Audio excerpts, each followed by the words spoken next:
Tyler, do you have any?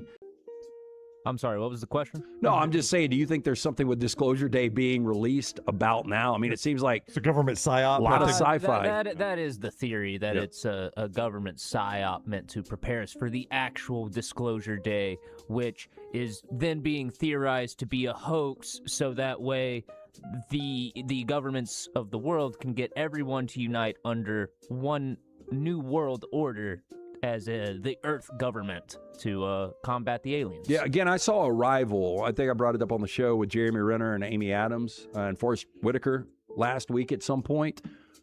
I think what you would see is nations going rogue, much like they did in Arrival. I think we'd have a big problem. Yeah, big problem. If we have hostile terrestrials out there, or extraterrestrials. So the unauthorized messages triggered the official extreme alert sound on mobile phones nationwide, which I got a ton of the flash flooding on Saturday. Oh, I did too. I didn't know we got that many alerts nonstop on the flash flood. I mean, I get it for an Amber Alert. I don't think tornado warning would be good. Tornado warning. Yeah. I mean, I did not realize we got that many. Like, I had several on my phone. I was like, man, I don't know if I've ever gotten a flash flood warning. According to G1 Globo, residents received a message reading, "Protect yourselves," all caps, "Alien attack, people, we have arrived." Now, in Rio, the alert was a little less dramatic, but equally baffling, arriving with spelling errors and reading. It's gibberish. Yeah. You would expect them not to be able to, they would not be good spellers. I if wouldn't they think so, yeah. Many of the fraudulent messages contain the word. My bad, I'm pulling it up. Yeah. It was a weird message that was basically like, we're real, we're hostile, and because humans are too dumb. Yeah. It's basically what that's what everybody's saying. Spelled very badly. That we're not going to be intelligent enough to be able to communicate it all with them. We shall see. I know the guy from Maternal Instinct will not be. They will not take him back to study. Still need to watch that. Yeah, that's all. We'll take your likes and subscriptions, though, on YouTube when you arrive. That helps us out tremendously. Yes, download Spotify. Do you think an alien, if they were pretty suave, do you think they could get an endorsement deal immediately? Yeah, I think so. You're going to want to try to make friends with them. Well, I mean, we do know Will Wade will try to recruit them for LSU. Where did he play Mars last year? I mean, Bud Light, if you could send them back to their planet with a bunch of Bud Light. Yeah. Why not open up that market, right? That's right. That would be good. That is Trash Today. Final hour brought to you by Champy's Chicken always. We appreciate Sterling and the crew. Get ready for the Americans to play soccer again on Thursday as they wrap up group stage against Turkey. Anyway, you can have great chicken, no turkey, great chicken at Champy's Chicken right there on Highway 119 in Alabaster. Hey, we'll do a brand new Next Reels. It'll be out tomorrow around noonish, about 24 hours from now, and a lot more as we move throughout the week. Until next time, God bless you and God bless America.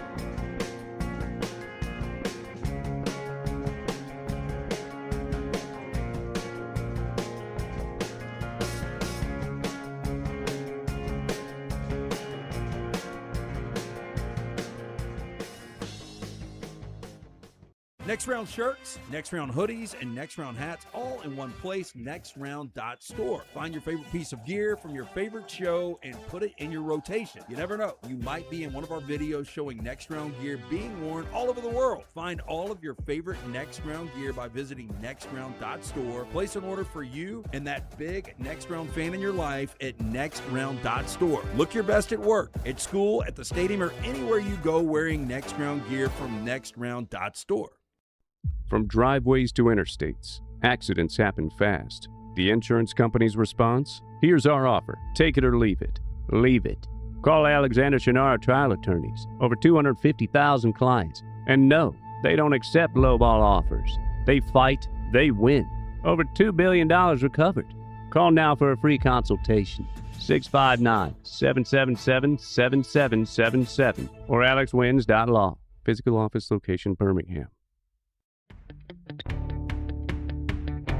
Jim Dunaway, Lance Taylor, Ryan Brown, The Next Round. presented by Bud Light, is on now.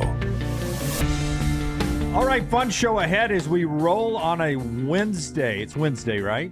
Yes. One of those weeks that I don't know what day it is. It's Wednesday in the middle of the World Cup. I don't know how many texts I've been getting from people that don't usually watch soccer. I'm loving this World Cup. I'm watching so much World Cup. It's about to get good. We're starting to finish up the group stages this week. We'll get to the knockout rounds, and the knockouts is when it really goes up to another level. We'll talk a little soccer later on because I've got a number on the amount of revenue this will bring in for FIFA.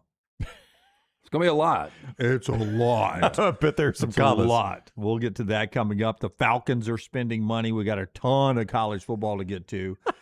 I thought you were about to update the Falcons Saints game that's replayed over there. No. You said the Falcons. Like Dunaway knows this is on tape, right? Well, yeah, Brown. It's It's what Drew is this? Brees. It's Drew Brees. I didn't know it was Wednesday, but I do know it's June that the Falcons and Saints aren't playing today. It's just so weird. They're that not playing today at Mercedes because Morocco and Haiti That's playing true. today at They Mercedes. got a soccer game there. We're watching an old NFL Network game, and it's Falcons and Saints. And Dunaway just said the Falcons. I'm like, holy crap, he's not going to update this game. No, it started off by the replay started, and I was like, oh, God. Anytime I used to see that broadcast crew, because I got them a lot with bad Tampa Bay, I was like, oh, it's a horrible broadcast You know who the crew was? Sam Rosen and Chris Carter. Oh, I used to, And I they were used to doing get Sam Rosen a lot. Yeah. And they were doing the headshots, the talking before. We didn't even know what game it was yet. And I said, oh, it's rivalry. This has got to be a Saints-Falcons 12 noon game. And sure enough, Boom, there it was. it is. So we'll get to all that. Let's start with basketball, though, because Alabama got another first-round draft pick last night in LaBaron Philon, 22nd to the Philadelphia 76ers.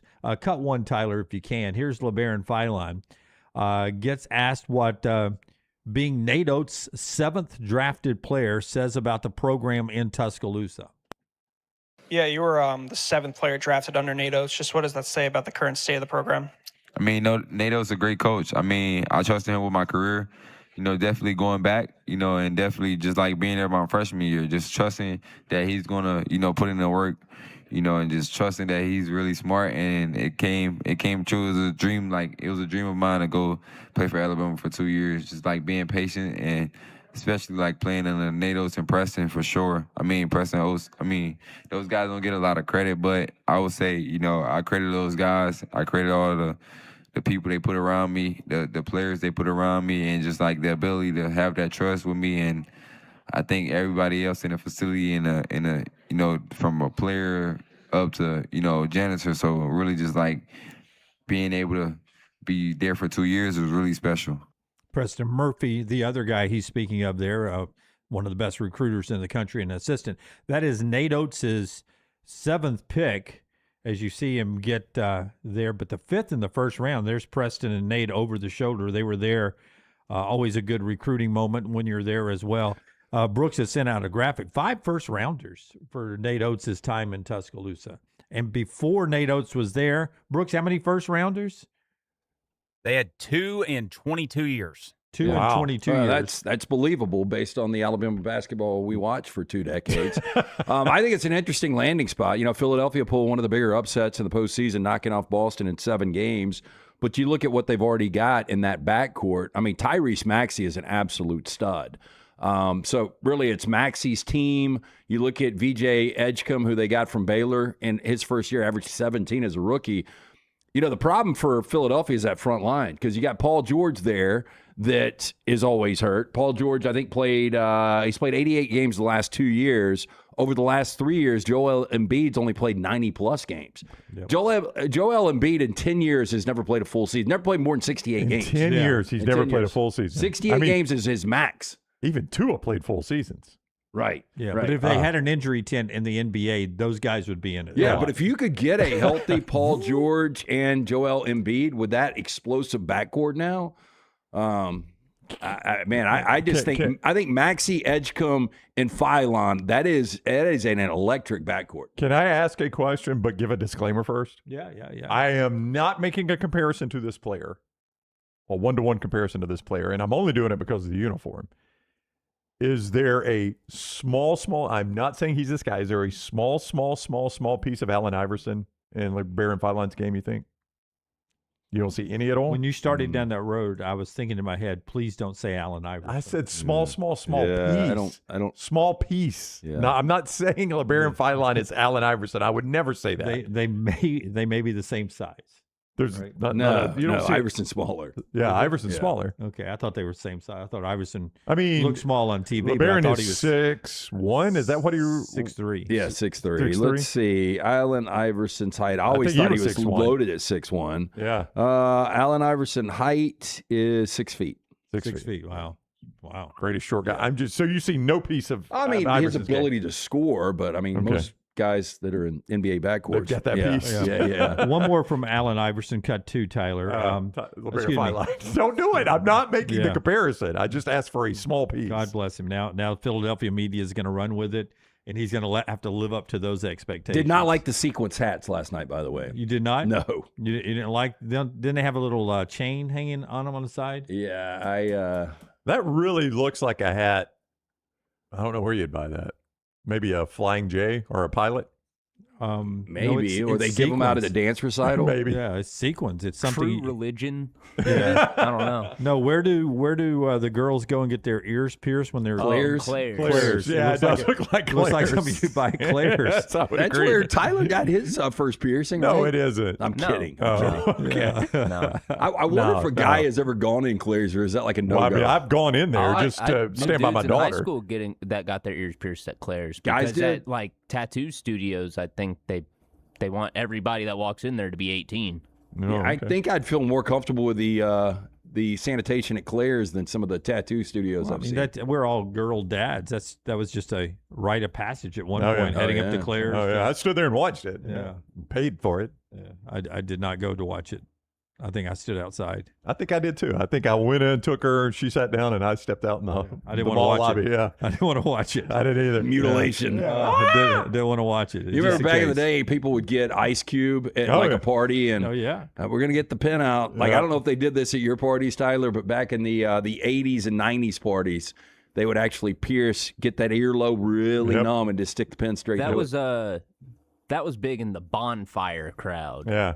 Yeah. Well, you had to heat the pen first. You had to sterilize it by heating it. Yeah, I never that never and pierced the old branding ear. For You? some reason Nope. became a thing. Nope. I've got dimples in my ears, and people think they're pierced. By the way, did you pierce yours? Never. I know you probably had a desire. No, I was always just a clip-on guy. Did you have the dangly one? Yeah, it depends on Mr. what T-Feather. depends on what I was wearing that night, depending. But in the '80s in college, you had George Michael. He had the dangling cross. Oh, yeah. That's big time. I mean, I wasn't going to shy away from a dangling one if it was out there. No, our bonfire crowd, we did the branding, so we. Yep. You thought I was about to show branding, didn't you? I mean, I wouldn't have been surprised. It was pretty big at my high school for a minute. Branding was? Branding? Yeah, I don't know why. My I don't God. It became either. a thing. Boy, that is next level. And right it would there. always be with like something like a quarter or something. Oh. So you just got like a little faint Boy. George Washington Beat my burned kid's into your ass arm. if they Came branded up- themselves. came up branded. Yeah. Only branding I have is these 3 cigarette burns on my back. That time I didn't cut the grass. No, it's a great time for LaBaron Philon. He went back to school for his second season. He didn't stay in the draft. So he gets asked last night what he learned when he went back to Alabama for that second year. Back in Alabama, and what'd you really learn from it? I would just say the two different roles, the ability to adapt. You know, my freshman year playing with a great guard like Mark, I would just say it helped me, get to this point, being able to play with other great guards. But my second year, being able to be that lead guard and being able to take that role. So really just the ability to adapt, I would just say. So whatever the situation I'm put in, really just like growing in it and being comfortable, really. I would say that's the biggest thing for me. One of the things they talked about in the broadcast last night was that he sort of studied Maxey's tape to learn to develop. That was one of the guys he watched over and over and over and tried to emulate some of his moves. And now he gets to play beside him. Yeah, I think he is more Maxey, not taking a shot at your AI comp. but he is more Tyrese Maxey. He just has that explosion, that ability. And I know there's a lot of people that look at this and are like, man, he could have probably gone 22nd last year. He didn't realize how deep this draft was going to be. And I think that's one of the problems. There's a lot of people that had him definitely projected in the top 15. If they're just going overall talented players, they would have put him at 15. You know, we are in a world now, not only in college basketball, also the NBA, with people really looking at their front lines now. And so, you know, you did have a lot of bigs that went before Philon. But I think Sixers got to steal. And then that organization is beyond shaky. That's the only thing you really don't trust. The NBA draft round 2 continues tonight. And, you know, there's still some players out there that may surprise. I mean, Koa Pete went the final pick last night, and most people thought he would have gone a lot higher. Yeah, you know, the Koa Pete, everybody talked about at these combines, his mechanics were off. Like, Koa Pete is 6'8", he's tough, he plays defense, he can score, and he's just got weird mechanics. Like, you know, and maybe that is a major factor once you get to the NBA, but I was surprised he fell all the way to the point he fell at. I just hated, I told Dunaway this before the show, I really like Acuff. And I wanted to watch him play. I can't tell you the last Sacramento Kings game I've watched. That's who they wanted, man. That was their dream guy, and it you know, actually fell to him. I'll tell you a guy that's going to be interesting that, like, there's a ton of guards in this second round. As good as Philon is, you think about guys like Emmanuel Sharp for Houston. You think about Richie Saunders, who ended up not playing more than half the year, and I think that obviously really affected BYU and what their potential ceiling was. I mean, Braden Smith was just an absolute stud at Purdue. All-time assist leader. Jaden Bradley out of Arizona, who once played at Alabama. I mean, there's some really, really good guards. Big 12 player of the year. Yeah, guards that are available tonight that will go. Yeah, can you imagine? I mean, what Dusty May was talking about yesterday, like if those guys don't go and they could come back to college. I mean, that's what Dusty May was talking about yesterday, how like it's a nightmare for coaches, but it's actually something that needs to happen. Yeah. Well, that gets us to our next big thing here, brought to you by our friend Alexander Shinara Trial Attorneys. Shinara.com, Shinara.com. That's how you get in touch with Alexander Shinara Trial Attorneys with whatever legal issue you face. You may think of him only as a personal injury attorney, and certainly he has been very successful in that field. There's a reason you would think that, but it's not all he does. Alexander Shinara Trial Attorneys also handles fire and storm damage claims, bad drug and device claims, workers' compensation, employment. They handle all those things right there under one roof with Alexander Shinara Trial Attorneys. More than 150 attorneys, 500 dedicated team members. They can find one for you very, very easily there. That's Alexander Shinara's pledge to you. And boy, has he been successful doing it. He's recovered more than $2 billion for his clients. $2 billion for his clients. Alexander Shinara Trial Attorneys, Shinara.com. Shinara.com. Landmark decision on what is being called by the NCAA Division I cabinet yesterday unanimously approved the age-based 5-year eligibility model, 5 years to play 5 years. And the clock starts either when you enroll in college or your 19th birthday or the semester after your 19th birthday. And there's no grandfather clause.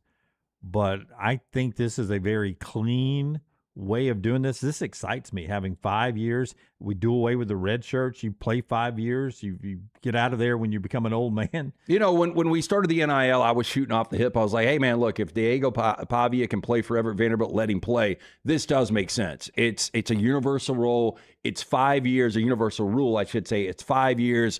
Everybody is on equal footing. You know exactly, once you graduate from high school, you know, once that clock starts, you got 5 years. So it's pretty cut and dry. We probably won't have these silly, appeals where we're going to a circuit court judge behind the scenes. Well, maybe not after today. There's already been a bunch filed today. I'm sure. I can't even imagine the number that were filed today ahead of this.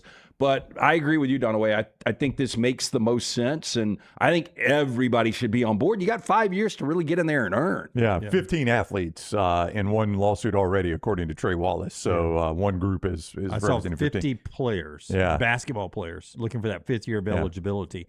Now, the key is that it doesn't go full effect until those enrolling for fall of 2027. So you've got this whole year for incoming 2026 class members and current student athletes with eligibility remaining. Division I schools will apply whichever eligibility model is most beneficial for each individual. Do we still have COVID guys out there? Potentially. No. Oh, you know? I think they're all gone. They're all gone. So this makes sense. I never really understood the whole. I mean, we just have so many arbitrary numbers that we came up with. Like, let's give them 4 years of eligibility, but they could also redshirt and have 5. Yeah, and then they can medically redshirt and maybe have 6. Yeah, I mean, like, why did we just decide at 4? Somebody's so unlikely we can give them 7. Yeah, well, why did we decide at 4, but then put a clause in there where maybe they could play 5? I don't know. Yeah, maybe they could be there 5. I mean, it does suck. Like, I agree. Like, 5 should be the number, but can you imagine a guy starting his 5th year, first game, blows a knee and, it's done? But I mean, there was an era where if you were, we'll use Auburn great Pat Sullivan. According to Brown, Mount Rushmore. Yeah, I think Auburn fans consider him. Brown. Boom, you go, and you can't even play your freshman year. You got to worry about academics and play on the freshman team. Yeah, that's true. There was a time where you only had 3 years. You only played 3 years. Yeah, but I think of a player like Tim Tebow might be a good example. Like in this world we live in with NIL. No. I think Tebow probably would have played 5 years of college football. Stetson Bennett. Stetson Bennett. Recently. It's a great example. Stetson Bennett would have made, if you were going to play Brendan Sorsby $5 million, Stetson Bennett's a $6-7 million player for sure. This will change the landscape for some players. Like, I mean, Diego Pavi is another good example. Had he had 5, he'd have played another year at Vanderbilt. He's not going to. Now he's got to deal with the Ravens, but that is, I think, it's got millions in it, so maybe it's a better deal than he could have gotten at Vandy. To your point, some people were just born to play college football. That's right. There are some guys that are not NFL players. We talk about Arizona's quarterback. He will never play in the league. Right, but he's a good college quarterback. Oh, yeah. Like, he's a guy that probably can make $3-4 million a year moving forward, and he would probably play forever if he could. Yeah, this is a game changer for players like that, and for the schools that get those players that might not be like NFL guys, that might just think, hey, I can play college football for 5 years, make pretty good money doing it. And, then after that 5 years, if I'm NFL, I'm great. If I'm not, I've maximized every dollar I can make in football, and I'll go work a real job. Yeah, I mean, Gunnar Stockton's one of those guys. He'll never play in the NFL. He's a very, very good college quarterback. I would agree with that. He will never play in the NFL, but he will play at an exceptional level. Now, how many years does Gunnar have left? He's played in 3 years. I mean, he played very limited in 2023. So, I mean, you guys tell me how much. I get confused. Now, moving forward, I'll know it's 5 years after 2027. Right. But I mean, he's going to max out. Whatever he can play, he'll play. Yeah. We could be getting into the fake birth certificate world again. Like we used to do in Little League. But keep in mind, they drew a hard line in the sand, which is why you're in these lawsuits, that if you exhausted your eligibility under the old rules when the academic year ended this past year, then you have no additional eligibility.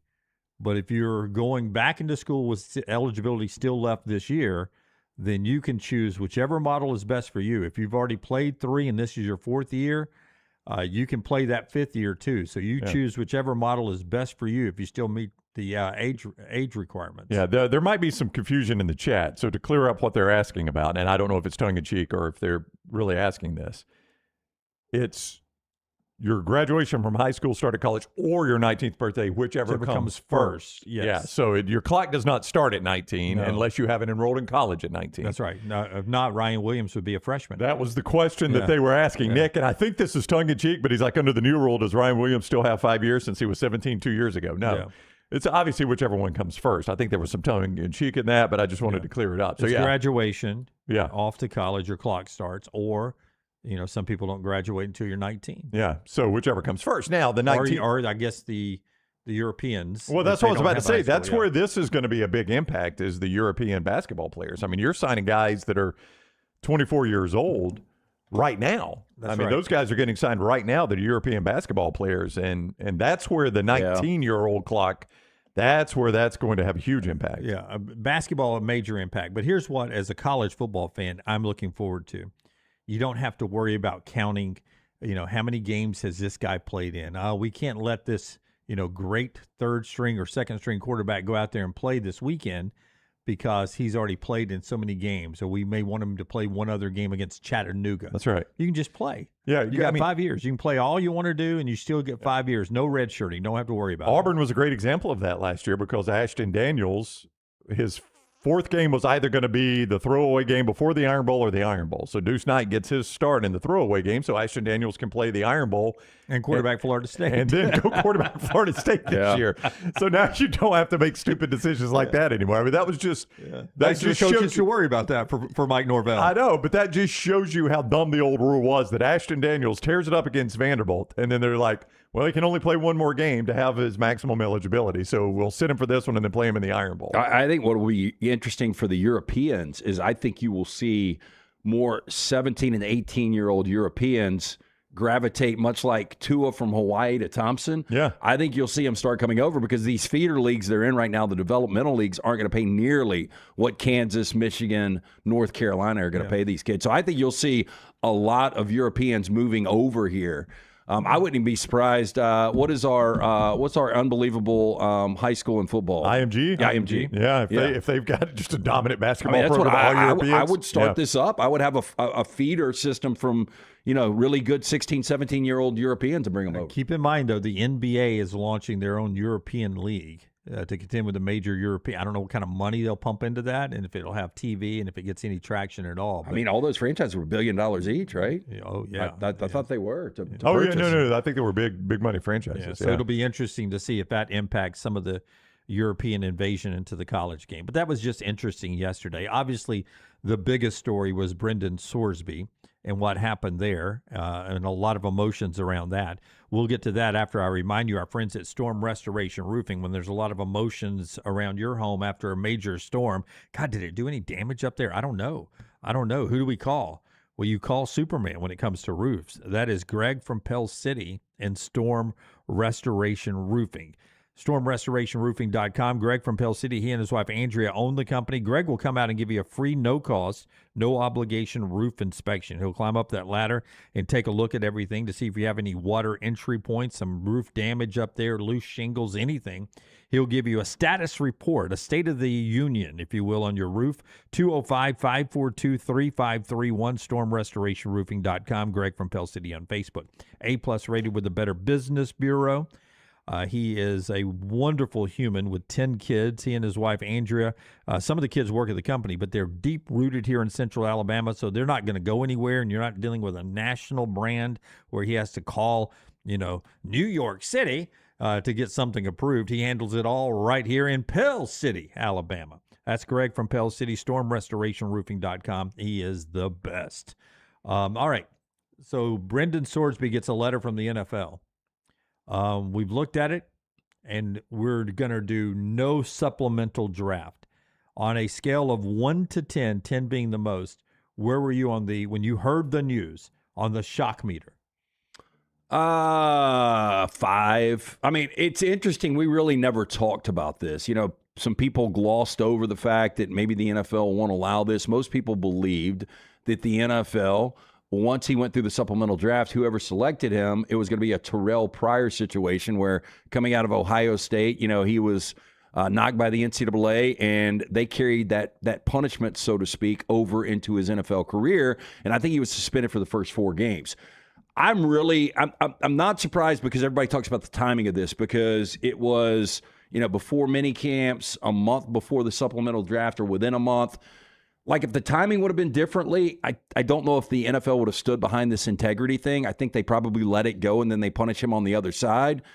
For the record, I don't think Brendan Sorsby should have been playing college football this year, but his punishment is his punishment. And, he's already lost millions and millions of dollars. Even if he was to go in this supplemental draft, he was going to go later. He wasn't going to nearly make the money he's going to make. And now, he has been buried. It will be the 2027 draft before he can come out.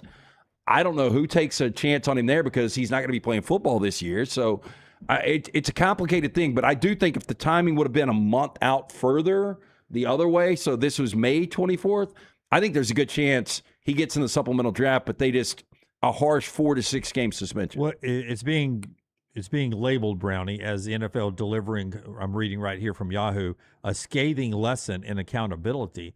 I'll ask you if Brendan Sorsby had not tried to go through the courts to play at Texas Tech, if he'd have just said, man, I'm going to this 35-day thing and then I'm going to go to the NFL and try to get into the supplemental draft, if he hadn't have tried to being perceived skirted around the rules, well, he probably would have. Maybe so, because gone in. that's point blank what Roger Goodell says in the letter is you are trying to skirt your NCAA suspension by doing this, and we're just not going to allow that.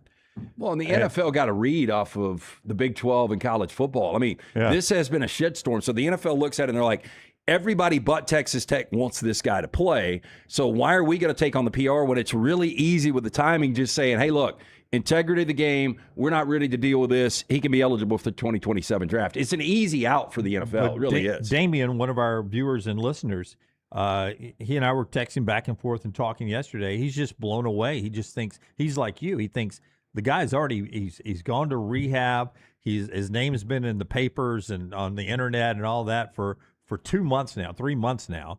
He's losing the money. He can't play college football this year.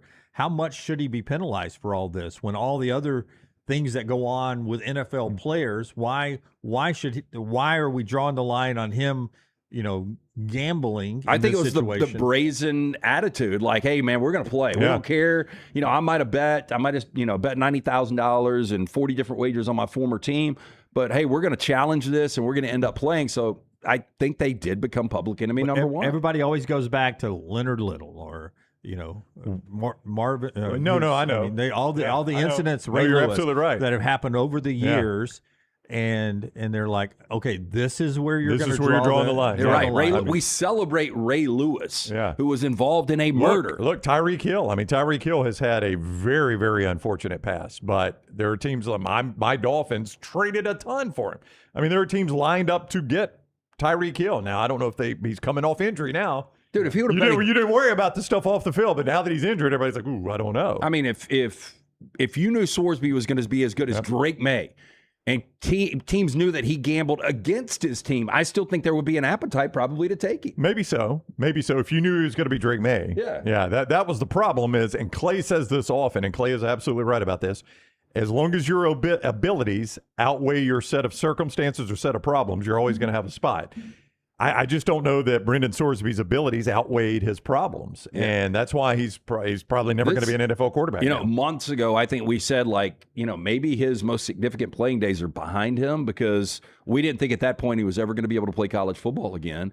And you wondered what the NFL was going to do with this, and now we're kind of seeing it. And now that he is not eligible for this supplemental draft, I'm not going to say out of sight, out of mind, but when you look at the depth of the quarterbacks coming out next year, he's going to be buried one day, way down. There's going to be this tier of the Arches and the Dantes and the Darian Mensahs, and then people are going to be like, we remember Brendan Sorsby. This guy's got a ton of potential, but where's the pecking order? This guy could fall to 4th, 5th round next year. I remember watching the draft the night Maurice Clarett was drafted. Do you guys remember that? Yeah. And I want to come back to him because he's got an interesting side note in this story. But I remember that it was the end of one of the last rounds of the night, either the 3rd or 4th round. I can't remember which round it was. But ESPN was scrambling they were just waiting on that last pick so they could wrap up and get to SportsCenter. And then the pick was announced, Maurice Clarett, and it stopped the show. And they're like, whoa, let's don't get out of here yet. Let's discuss this. Because it was a big moment in the NFL. Because for those that forget what Clarett did, Clarett was kicked out of Ohio State, right? Yeah. Yeah, because he challenged to go draft eligible after 1 year. After 1 year. But he had the Jim Tressel incident, right? That's Signing right. autographs and everything after the national championship. So he was going to be suspended a little bit. He was going to be suspended. And he tried to sue, saying that his ability to earn a living was restricted by the NFL's rules that say you must be out of school at least 3 years. He won in a lower court. It got appealed to a higher court. Ironically, the judge that ruled on it is now in the Supreme Court, Sonia Sotomayor, the Supreme Court justice. She was the one that gave the ruling in favor of the NFL. And the ruling that she gave said that the collective bargaining agreement has given the NFL sole decision-making on whether or not to have a supplemental draft. The Players Association gave that up. They told the NFL, you handle that. You get to make that decision all on your own. We have no say-so in it. You make that decision. So the NFL has the right to whether or not to hold a supplemental draft. They didn't for Clarett, and the court supported them, saying that's their right to do that. Ironically, here's what's weird about this. The attorney that represented the NFL Players Association in that argument that was arguing, hey, we gave up that right. The NFL should be able to say we're not having a supplemental draft is a guy named Jeffrey Kessler. Do you know who's representing Brendan Sorsby right now against the NFL? I would say it's Jeffrey Kessler. Kessler. Isn't that funny? Yep. Yeah, he's the same attorney that years ago was arguing on behalf of the NFL. But I now guess he's arguing back against to the the same Players rule. Association you bring up. I guess this is the good and bad of it. We talk about having a Players Association when it comes to NIL and college football. The Players Association, like we as a company can hire whoever we want, I guess, as long as they're not under a non-compete. Like, I'm sure there's teams out there that would love to just go out and sign Brendan Sorsby as a free agent. Yeah. But because of the Players Association, right. can't do anything about it. Yeah, he's got no ability to be a free agent. He's got to go through the draft according to the ruling yesterday. So here are his choices. Immediately, he could go to the CFL. I think I would. They're in week 4. And so he could go up there and play and start as a backup he's and win getting the job. reps. And to me, what it would show, if I'm a general manager, I don't know if you guys agree with this, and I'll let you get to the option. Sorry.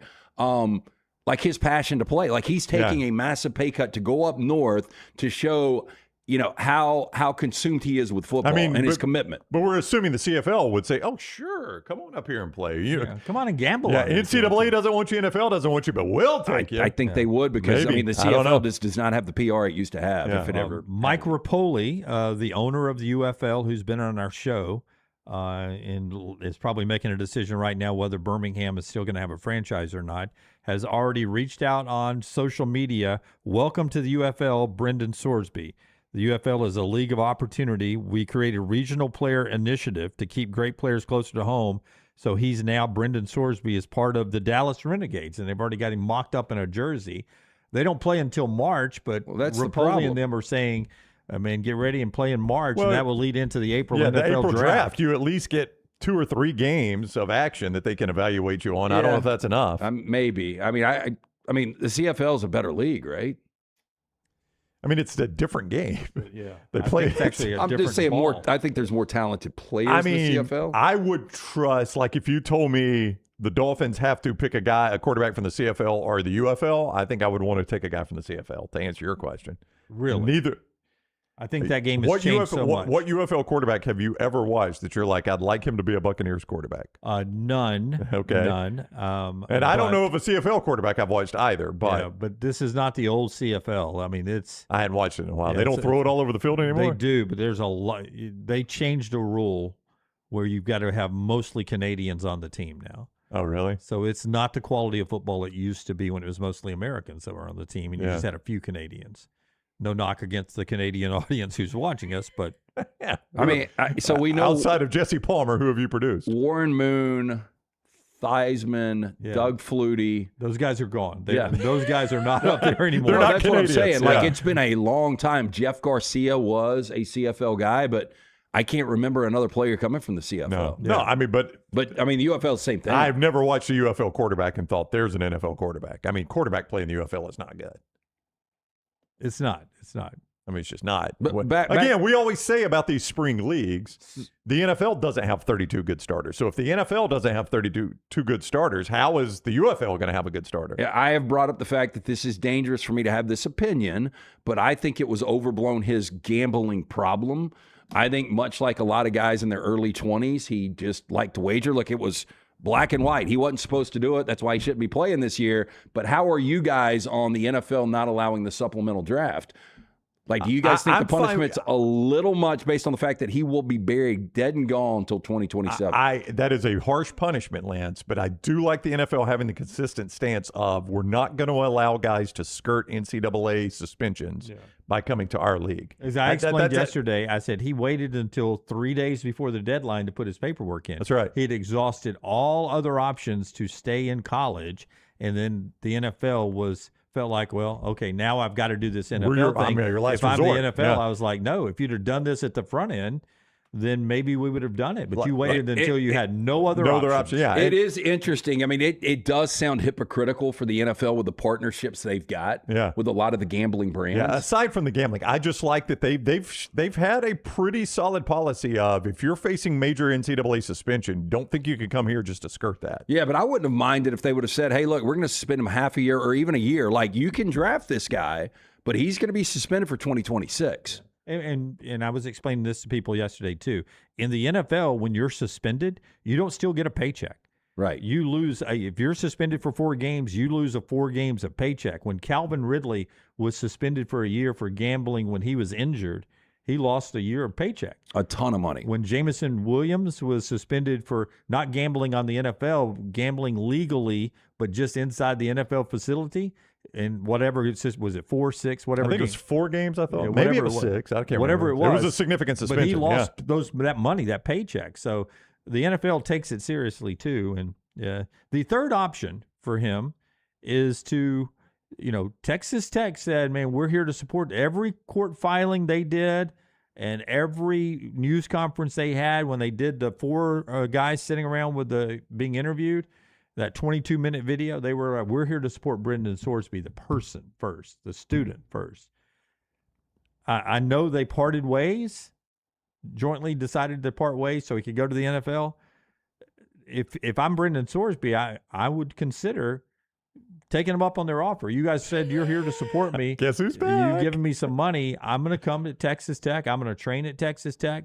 I'll run scout team quarterback. You're not saying try to play. Not just try to play. Be there as almost. They've already done their exit paperwork. I mean, we brought this up. I said last week, is it not wise for him just to push forward? Because I think he'd get his $5 million because they're already all in. That's right. Continue to fight it. At least you could. I wouldn't. I mean, that's not a bad option to circle back. Hey, can I be part of Texas Tech's team? Now, I think Joey McGuire would probably say too big of a distraction. Yeah. There's no reason. So essentially, you're saying you're paying me anyway. Let me at least earn my keep. I want to work out in the facilities. Run scout team. I want to eat the training table. I'll watch film with our quarterbacks and help them as much as I can. Would he be allowed to work out with them? I mean, scout team in this world of NFL, in college football, who knows? I mean, all it would take would be one. I mean, lawsuit. John Parker Wilson was running a scout team against. All it would take with them would be to make him a GA at this point. I'll never forget. I mean, they could make him a GA. Yeah, wasn't Saban cussing him? Yeah, John Parker Wilson came back and ran scout team. Now they closed the loophole. That was a loophole rule that Nick Saban found. Of course. And they closed it very, very quickly. I'll just never forget JP hey, we skinned them up pretty good. Nick Saban. JP's yeah, we skinned them up pretty good. Nick got mad. He was yelling at us, but we were taking it to him. Yeah, but I would do that. I would say, listen, man, Texas Tech would have to allow him to come back because they said they were going to do this. We're about the player. This isn't about us winning football games. We're about the player. So it's either you step up and let him come back and train and eat and run scout team and get out there and throw the ball around, or you are a bunch of liars. Okay, so to your options, he needs to do one of the 3. What he doesn't need to do is whatever the settlement was with Texas Tech, $1 million, $2 million, is disappear. He doesn't need to Johnny Manziel. That's right. Yep. He needs to show that he is committed to the game of football. I'm sure he's got a PR team, hopefully different from what he had at Texas Tech, that is behind the scenes saying, look, we're going to draft this up. We're going to have, let him have his moment, do a Pat McAfee interview or something massive. Do the tell-all. Where he's like, look, man, I understand the NFL's decision. I understand Texas Tech's decision, the Big 12. This is on me. I am accepting this, and I am going to be a better person for it, and I am going to show you guys my commitment to the game of football. That needs to be done sooner than later in the next 48 hours. Yeah. I mean, just run through it, though. I mean, I didn't think he was going to be that great. And for this upcoming draft, when he goes in there, Arch, Dante, you just start naming them. You can go 7. Darian Mensah. I would put Trinidad Chambliss ahead of him, but some of you would not. Sam Levitt might be. I mean, Levitt might be. There's a lot of guys. I mean, it's going to be it should be a really deep quarterback draft. He could be 7th, 8th. Yeah, Josh Hoover. Yeah, on the board by the time you get there. I mean, your boy at USC. Yeah, Maheva. I mean, that's just on talent. That's not even considering the substantial weight that he brings. That's just on talent. And that's the thing. You look at let's go Jaden Maheva. Okay. I've got these guys equally ranked, but I just saw this guy play, and he wasn't gambling on football. I know who I'm drafting. Yeah, I mean, he's gonna really. This thing is gonna tumble. Yeah, sadly. I mean, he could wait till 2027 to be a non-drafted free agent. That would be the ruling, as long as he waits until that draft because he's eligible in that draft. Then he becomes a free agent. But they haven't come out. Process, right. I don't think they've come out and say he is eligible for the 2027 draft, but I would think he's got to be. I think they did in the paper. Okay. I thought the paperwork wait until the 2027 draft. All right, that's Brendan Sorsby. A little thought on that. When we come back, a couple of pretty big college football notes to get to, and then in the 10 o'clock hour, the folks at The Athletic are talking about the 1990s And I want to ask these guys, and you in the chat room, they'll save it for 10 o'clock. Don't do quick answer, Lance. This is a tease. Best decade of college football. And 1940. why some people are saying the 90s were the best last great decade of college football. We'll talk about that coming up in hour number 2 on the show. If you're listening to us on replay on Spotify or wherever you get us, hour 2, look for that, and we'll talk about that. The show today being brought to you by a couple of great sponsors. One of them is Hoover Toyota. Lance? If you are in the car buying market, maybe a truck, maybe an SUV, new or pre-owned, our friends at Hoover Toyota, they have got you taken care of. Talked to our man Scott Peoples yesterday. He is awaiting you guys to walk on the lot and become a customer for life. They're going to roll that red carpet program out for you, but they've been doing it for more than 2 decades, serving not only Birmingham, but Alabaster, Vestavia as well. They've got the on-site finance department. It is fantastic. I'm speaking from experience. Got my daughter a RAV in December of 2024. Got myself a Land Cruiser in October. We're both loving our Hoover Toyotas. For more information on their inventory, go online today, hoovertoyota.com. And our friends at Way to Wellness, your journey to healthy living. Luckily, thanks to Way to Wellness, after I ballooned up over the weekend with all the food and Jenny's ice cream that I had leading into Father's Day and on Father's Day, I've been able to get back down close to my weight this week. By the time I get to the weekend, I'll be back down to my 177 weight, and that's just part of the maintenance program I'm doing right now at Way to Wellness. It's the follow-up plan to your initial weight loss. They have a variety of ways to jumpstart your weight loss, to help you lose the weight, to help you get better cholesterol numbers, and then to maintain it all at Way to Wellness. The website's aplanforme.com. See everything they offer right there, aplanforme.com. And then you can check out all they have to offer, including injection therapy, meal replacements, and protein bars. There's no contracts, there's no sign-up fees, and the first consultation is free. It's Way to Wellness, your journey to healthy living. Follow Scott Forrester on Twitter at ScottForresterTV. From driveways to interstates, accidents happen fast. The insurance company's response? Here's our offer. Take it or leave it. Leave it. Call Alexander Shannara Trial Attorneys. Over 250,000 clients. And no, they don't accept lowball offers. They fight, they win. Over $2 billion recovered. Call now for a free consultation. 659-777-7777 or alexwins.law. Physical office location, Birmingham. Sterling and the fine folks at Champy's Chicken on Highway 119 in Alabaster want to welcome you in for a great lunch or dinner starting at 11 a.m. every day. Chicken that's brined overnight and cooked to order, and the taste of the Delta with those Delta recipe tamales. Champy's is perfect for all your tailgating needs this football season. You can also choose Champy's for your next party, wedding, or birthday. Great food, great people. Champy's Chicken on Highway 119 in Alabaster, and everything online at champyschicken.com. At Central State Bank, we are large enough to serve you and small enough to know you. Manage your money with ease, whether it's mobile banking, hassle-free checking, competitive loans, business solutions, or personalized financial advice. We're your hometown bank with big-time service. Visit us today and experience banking made simple, because at Central State Bank, you come first. Member FDIC.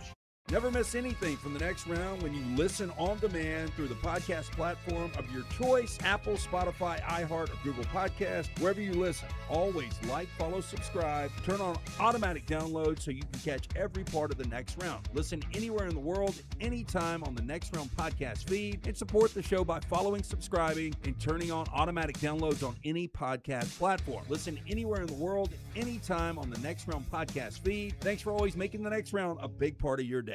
Storm season is here. Make sure you have a plan of action in place right now. Greg from Pell City and Storm Restoration Roofing should be your first call when storms hit. Insurance companies love working with Storm Restoration Roofing because of Greg Nelson's name and reputation in the industry. When storms hit, call Greg Nelson. He's local, 205-542-3531. He's the home of the free no-cost roof inspection. Greg from Pell City on Facebook, 205-542-3531. It's Storm Restoration Roofing. Hey, there's nothing worse than waking up to a plumbing problem. Don't get caught in a flooded house. Call the guys at Hemp Hill Services. Adam, Chad, and the team at Hemp Hill are the only ones I trust to fix it and fix it right the first time. Hemp Hill Services does it right, and always at a fair price. For all of your plumbing, cooling, and heating needs, trust the name that Birmingham has trusted since 1954. That is Hemp Hill Services. Call now, 205-229-2090. That's 205-229-2090.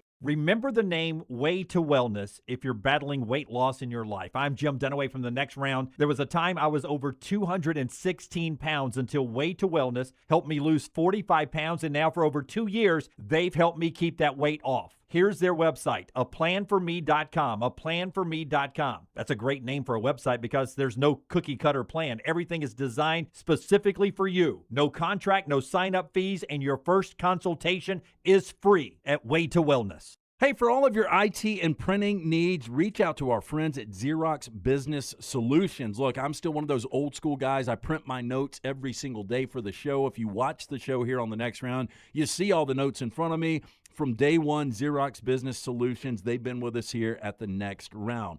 Local for over 45 years. For all of your IT and printing needs, visit XeroxBusinessSolutions.com or call 205-969-3000. That's 205-969-3000. Back with you on The Next Round. Hey, before we get too far away from the NBA draft conversation, LaBaron Philon's salary, 4 years, $17.8 million, or as I like to call it, slightly more than he was making in Alabama. A bit of a raise? Yeah, but $17.8 million, a 4-year deal. It's sort of slotted. You like DeBoer, the first guy taken last night, $69 million, and it goes on down. So by the time you get to the 22nd pick, 4 years, $17.8 million. Drops off pretty quickly as you move down that first round. So not only being a first rounder, but a high first rounder makes it different.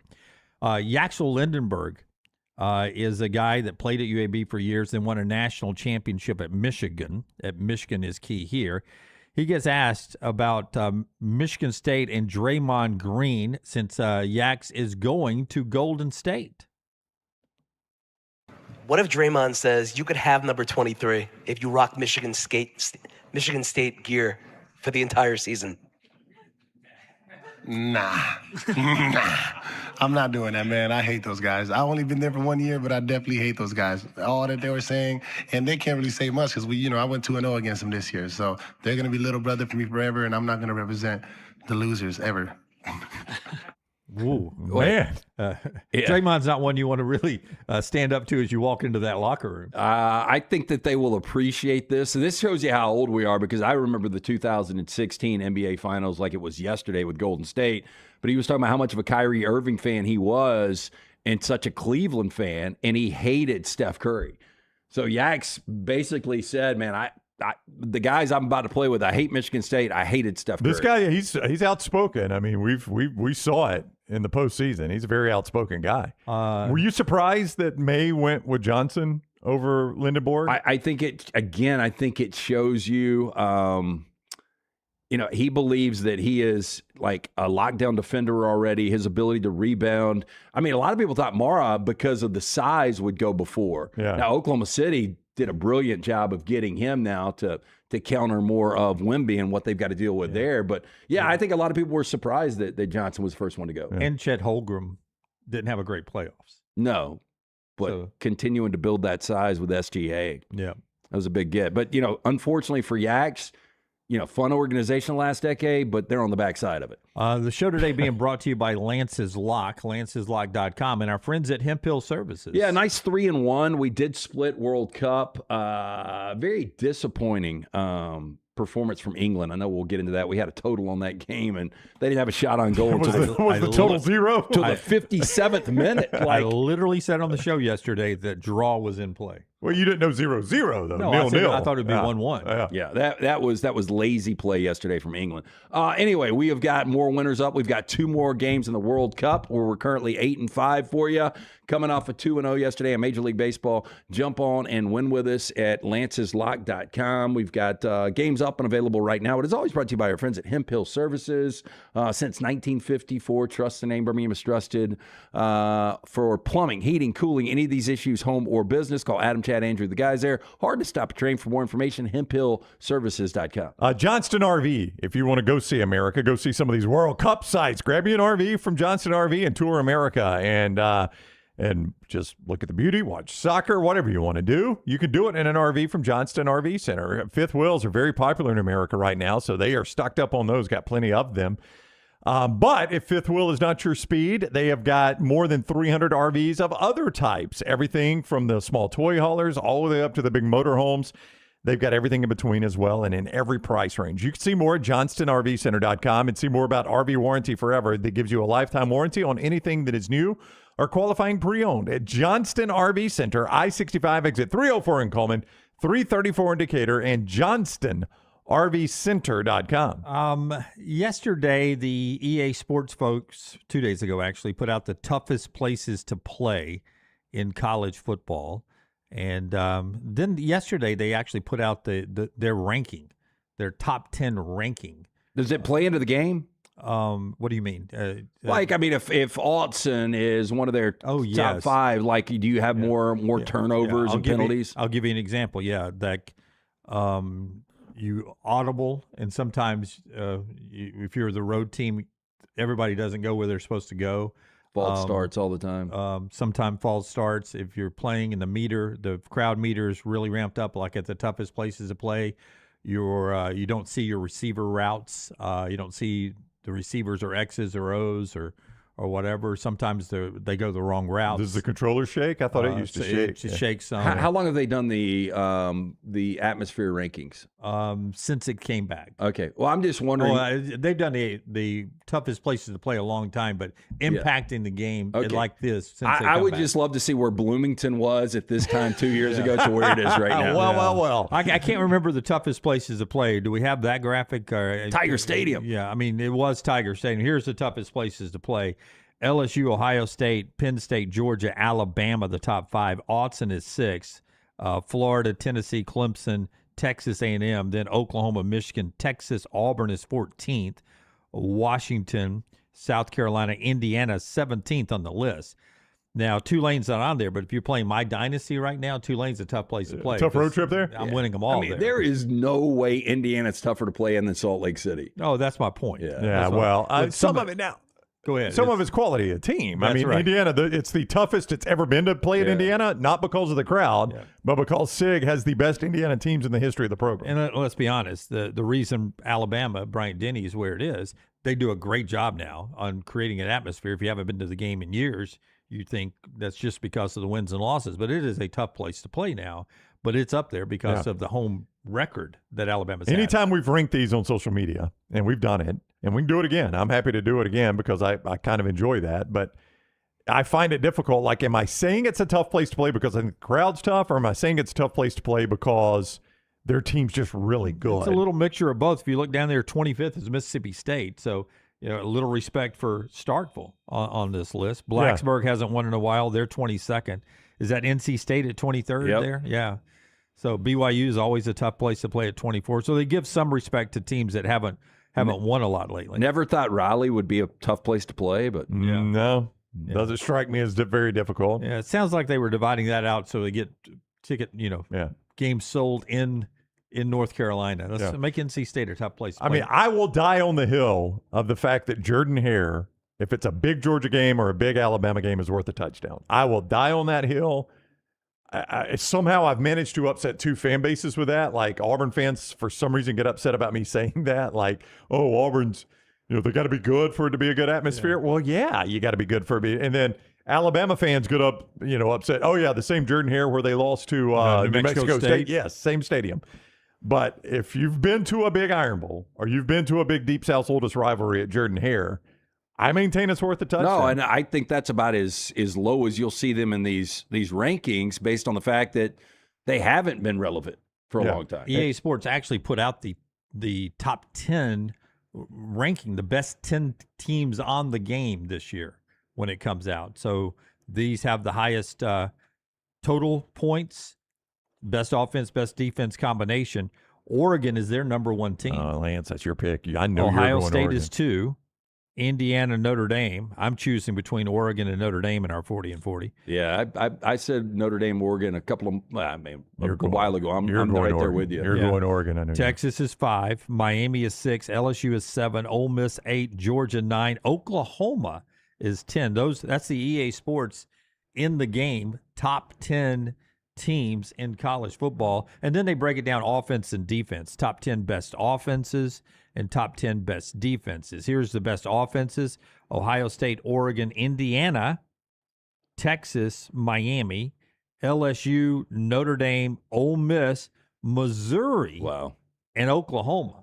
I love LSU's offense up there. Brand new coach, quarterbacks never played there. We have got them as the sixth best offense in America. I don't know how you have Missouri and Oklahoma on this list. I don't know. Yeah. That's shocking to me, It too. really is. Yeah. I mean, who's the quarterback at Missouri? And It's Austin Simmons, is it not? Is it gonna be him? I think he's going to be the starter. I've heard it could be the other kid. Okay, though. Yeah. well, but there again, But if that's still. the case, how are you right there on the best offense? top 10 best defenses, Oregon number 1. Don't really think defense usually with Oregon, but since Dan Lanny's got there, he's changed that. Indiana number 2 in the game. Notre Dame, Texas Tech, Georgia, Alabama. Look at Kane Womack getting the swarm up there. There's Ohio State, Texas, Oklahoma is there as well, and LSU makes it as well. So that's in the game with our friends at EA Sports. David Pollack will join the show in hour number 3. We'll talk about the greatest decade of college football coming up in the next segment. But right now, I will tell you part of the show is being brought to you by our friends at Odie's, LT. Odie's Tavern. They have trivia tonight, the original location in Crestline. Live music every Friday and Saturday night. Both locations. If you're looking for a place, watch World Cup action, you can check it out right there at Odie's Tavern. Enjoy the great food from Rodney Davis. Been doing it for 4 decades now. The wings, the burgers, the great sandwiches like the Diablo sandwich, ice cold beer buckets full of the Bud Light. Get in, see Will Haver. Either location, Crestline, Edgewood, Birmingham Institution, is Odie's Tavern. By the way, Geo Simplified sent out a graphic of the 10 largest stadiums on the planet. This is not capacity. This is just capacity. Okay. Yeah. 8 of them are in the United States. How many of them do you think are being used for the World Cup? I would say none of the 8. I'm trying to think. Are there any college stations or college stadiums involved? There's not. No. I mean, because I would say the none of largest the ones are 8. going to be the Big House, Yeah. Penn State, Bryant-Denny, Tiger Stadium, Kyle Field. Those 5 are not even being used. I'd say 0. Let me ask you, biggest stadiums in the world. The biggest one, is it in the U.S. or not in the U.S.? I think it's that stadium in Mexico City, is it not? Let's take a look. Geo Simplified. That is the stadium there. What country is that? Is that in India? Pakistan? Help me out. Give me Forrester's mic there. Forrester?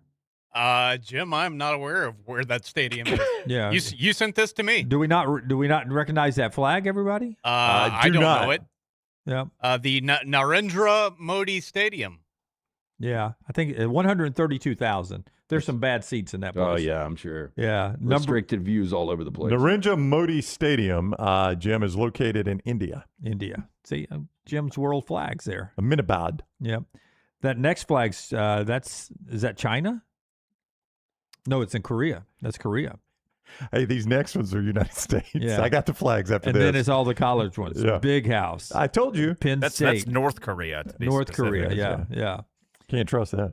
Yeah, so they've got over 100 and something thousand. Then it's the United States, and they're all college stadiums. It's Michigan Stadium, Beaver Stadium, Ohio State, then the SEC. Kyle Field is 6th, Tiger Stadium 7th, Neyland 8th.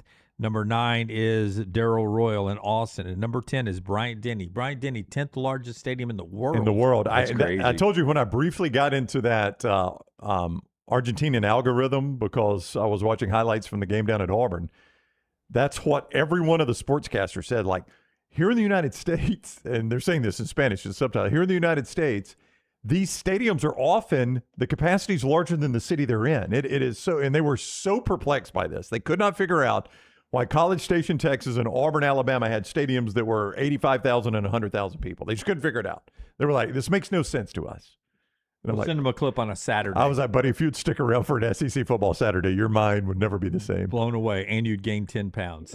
When we come back, best decade, and I want the chat room to chime in here, best decade of college football. The folks at the Athletics, Stewart Mandel and the team over there, they're even ranking the coaches of the 90s, but they're exploring the 90s right now and walking through the decades. I'll ask these guys their favorite decade ever of college football.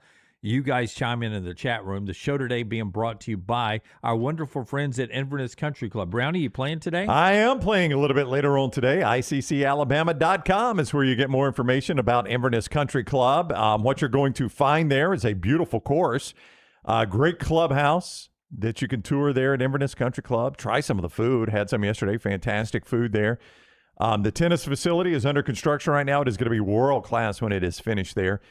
And what you're going to find at Inverness, though, is the people. The people make Inverness Country Club. It is just a great group of members there that have a wonderful time just enjoying each other's company, playing some golf, playing some tennis, eating some food, having a few beers. It is a great place to go at Inverness Country Club. You want a tour for yourself? Call our friend Erin. Saw her yesterday. She's a delightful person. She's always showing people around, and it's a lot of you that are next round audience members that she shows around there. You can give her a call, 205-991-8608. Erin Hilliard, 205-991-8608 or ICCalabama.com. The best days happen at Inverness Country Club. Hop in. Injured in an Uber or Lyft? Here's the problem. Was it the driver's fault? The other car? The app company? Good luck figuring that out while you're trying to heal. Alexander Shinar Trial Attorneys, they've got a guy for rideshare accidents. And here's the best part. They don't get paid unless you do. You heal. They fight. One call, 659-777-7777. Or visit alexwins.law. Alexander Shinar Trial Attorneys. Because rideshare accidents need an experienced team. Physical office is Birmingham. Sterling and the fine folks at Champy's Chicken on Highway 119 in Alabaster want to welcome you in for a great lunch or dinner starting at 11 a.m. every day. Chicken that's brined overnight and cooked to order, and the taste of the Delta with those Delta recipe tamales. Champy's is perfect for all your tailgating needs this football season. You can also choose Champy's for your next party, wedding, or birthday. Great food, great people. Champy's Chicken on Highway 119 in Alabaster, and everything online at champyschicken.com. At Central State Bank, we are large enough to serve you and small enough to know you. Manage your money with ease, whether it's mobile banking, hassle-free checking, competitive loans, business solutions, or personalized financial advice. We're your hometown bank with big-time service. Visit us today and experience banking made simple, because at Central State Bank, you come first. Member FDIC. Next round shirts, next round hoodies, and next round hats are all in one place. Nextround.store. Find your favorite piece of gear from your favorite show and put it in your rotation. You never know. You might be in one of our videos showing next round gear being worn all over the world. Find all your favorite next round gear by visiting Nextround.store. Place an order for you and that big next round fan in your life at Nextround.store. Look your best at work, at school, at the stadium, or anywhere you go wearing next round gear from Nextround.store. Stop by the New York Butcher Shop and pick up the finest in certified Angus prime beef steaks and burgers, premium pork chops, ribs, and all-natural chicken cut to order just for you. Their chef-prepared entrees and side dishes are the perfect dinner-to-go choice for your family and are ready to heat at home. With a great selection of fine wines and desserts, the New York Butcher Shop is your one-stop dinner shop. 2 locations to serve you, Cahaba Heights and on Highway 119 in Greystone. The New York Butcher Shop. Rare quality, well-done service. Hey, there's nothing worse than waking up to a plumbing problem. Don't get caught in a flooded house. Call the guys at Hemp Hill Services. Adam, Chad, and the team at Hemp Hill are the only ones I trust to fix it and fix it right the first time. Hemp Hill Services does it right and always at a fair price. For all of your plumbing, cooling, and heating needs, trust the name that Birmingham has trusted since 1954.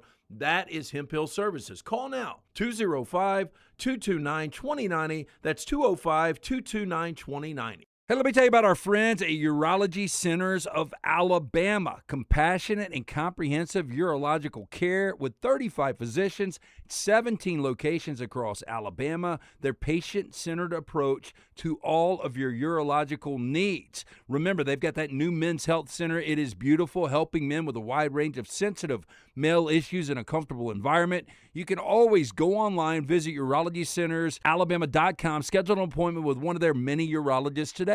Hey, Lance Taylor from the Next Round to tell you about one of our favorite places for breakfast, lunch, and dinner. That is Hamburger Heaven since 1982. Hamburger Heaven has been serving Birmingham's best hamburgers, cheeseburgers, French fries, hand-spun milkshakes, and sandwiches made fresh to order. All of their ingredients are fresh and prepared daily. This includes their beef, always fresh, never frozen, hand-pattied each and every day. For breakfast, lunch, or dinner, visit any of the 4 locations, Highway 280, Irondale, Gardendale, and Homewood. Jim Dunaway, Lance Taylor, Ryan Brown. The Next Round, presented by Bud Light, is on now. Hey, hour number 2 of the show here. Almost said final hour again. I don't know what it is. I got to get out of this 10 o'clock final hour of the show mode. Don't rush through life, Jim. Yeah. Hour number 2, halfway through the show, almost here. David Pollack coming up in the final hour of the show. In about an hour from now, we'll talk to Pollack. Before we talk a little recruiting, I will tell you the show is being brought to you in part today by our wonderful friends at Central State Bank. Brownie. It is the bank that is big enough to meet every need you have, small enough to know you, because they are a community bank at Central State Bank. And let me tell you something that's fun there. They know the importance of good grades, right? You stay on your kids about getting good grades. Well, Central State Bank wants to help you when school starts back. They've got Young Achievers accounts, and it helps you save for the future, 1A at a time. You open a Young Achievers account today. When the grades roll in, send it over. Your students can earn up to $10 for A's and B's. So it is banking that not only celebrates hard work at school, but it also builds lifelong habits in the financial area there. So that's what you get at Central State Bank. Family-owned, community-focused. Central State Bank, member FDIC. Yesterday, we talked about Auburn getting a couple of 4-stars, a 4-star wide receiver in Deshaun Hall. I think Cedric Simmons was 4 in some places, 3 in the other. Alabama picked up a couple of 3-star guys yesterday, a lineman and another position. So the latest rankings, Brooks, can you give me Brooks, Mike, Tyler? Where are we with the latest SEC rankings? I know you've been keeping up with that and sending that out at Next Round Live. I had it scheduled to post at 10:15 and haven't actually sent it to Scott yet. So. That's okay, but you've got it ready to go. So where is everybody right now? Is Auburn up a little higher than they were? They're actually down after let me pull it over here to this screen so I can look at it a little better. LSU had a huge week. They were up from 8 commits to 14. They're the biggest mover. They're up from 23rd nationally and 9th in the conference. They're now 5th in the SEC and 11th nationally. They picked up a handful of 5-stars and 4-stars. Auburn is now at 24 commits, which is still pretty crazy. As I mentioned, in April, they only had 1 commit. They're up 23 commits since then. They're 12th nationally, 6th in the conference. Alabama has picked up 3 commits and moved over almost 20 spots nationally in the ranking, but everyone else continues to move up. So it's they're still last in the SEC as it currently stands, but they're 48th national. Yeah, and it's starting to get some national play, by the way. At the Athletic, Alabama's low ranking rejuvenated West Coast and other college football recruiting surprises. So that was the first thing there. And Morales at the Athletic writes that the Crimson Tide, when he wrote this, currently ranked 68th nationally. That's now moved up a little bit. And he goes back and he quotes Kalen DeBoer about how good they were, the second best class in 2026 with 27 commitments, third best class in 2025 with 21 commitments, and they're only losing 9 guys. And he says, so we don't have that many transfers and don't have that many seniors, so we're just stacked full here. And he keeps telling people that we're not going to have a big class, though he points out he did say we have a couple of private pledges to us that we haven't announced yet, bigger name guys that hasn't committed. So it's starting to make national headlines, though, with Alabama's recruiting numbers right now. I mean, Alabama's low ranking. Well, yeah, I mean, I'm sure, especially when you look at 16 of 16 in the SEC. I mean, there are 6 programs in the SEC. I don't care NIL. I don't care any circumstances. They should never be out recruited by. Yeah, but when you start seeing Alabama grab 2 3-stars yesterday, you're like, okay, what's up with the 3 stars here? And they're filling needs and backfilling rosters. You got to have some guys to hang around and as you mentioned earlier, develop. though, Jim, 2 3-stars is a 6-star. Yeah, exactly. That's a stud player. And I would just say this. I know week in, week out, it was different from what Washington faced in the Pac-12 when Kalen DeBoer was there. But I'd love to see what his recruiting rankings were at Washington. They weren't great by any means. It wasn't, but, as Brooks's continual graphic points out, that you can be moving up 11 commits now, and they moved up a number of spots nationally, and you're still 16th in the league. But again, they're banking on what's already in Tuscaloosa. Yeah. Well, and again, all that matters is wins and losses. That's what's going to Jimbo Fisher was top 3 every year, was he not? Yeah, I mean, Alabama could be number 1 on that list that Scott is showing us right now. Number 1 SEC recruiting, and if Alabama misses the playoff this year, none of that will matter. Yeah, they go 8-4. People wanting none fired. of that will matter. Yep. Innisfree countdown to kickoff, as we talk about yesteryear in college football. Innisfree countdown to kickoff is 66 days away. 66 days. Your game day tradition. Innisfree Irish Pub in Tuscaloosa and Lakeview. The Irish-inspired pub food, the signature Irish gold sauce, and always a world-class atmosphere at Innisfree. 66 days until kickoff. The College Football Spotlight is presented each day by our guy Alexander Shinara, trial attorney, Shinara.com. Shinara.com, a Birmingham guy, born right here in the Magic City, raised in the Magic City. Did he leave there to go to college? No, he went to college in the Magic City at UAB. And when it came time to plant his roots somewhere and start one of the most successful law firms in the world, he did it right here in Birmingham, Alabama. That's his hometown. He's a hometown guy. Now, he'll help anybody in the world. That's who he is. But he wanted to make certain that first his community was cared for, and he has done a tremendous job of that. They've recovered more than $2 billion for their clients. $2 billion for their clients. That is nothing to gloss over there. That's who you're getting with Alexander Shinara, a local guy that wants to help local people. When you find yourself in need of any legal issue, Shinara.com, Shinara.com. Stewart Mandel writes the story of the 1990s. Split national titles tore college football apart in the 1990s. Were they really so bad? Did you think split national championships were so bad? Yes.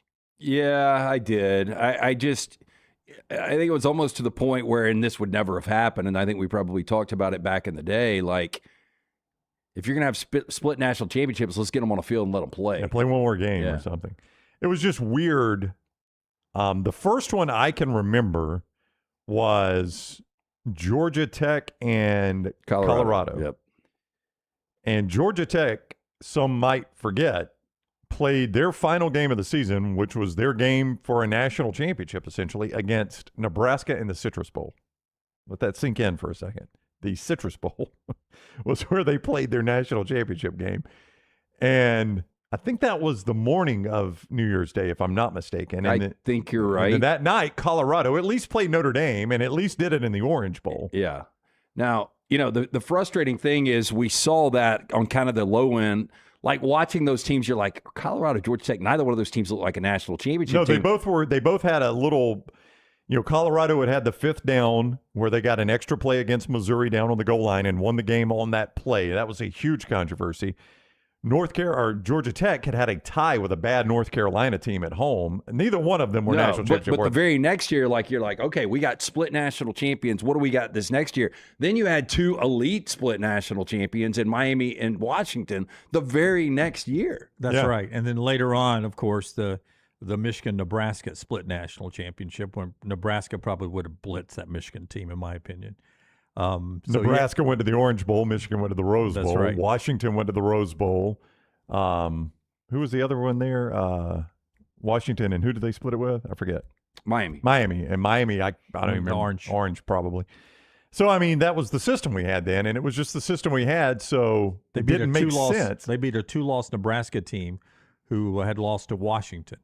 And that's right. Yeah, I forgot that aspect. The guy in the locker room, the Nebraska player said, we have nothing to hang our head about. We lost to 2 number 1 teams. Yeah. And then the next morning they woke up and it was split national champion. So he was exactly right. Yeah. So, but that led us to 1998, the BCS, which led us to the playoffs and led us to where we are now.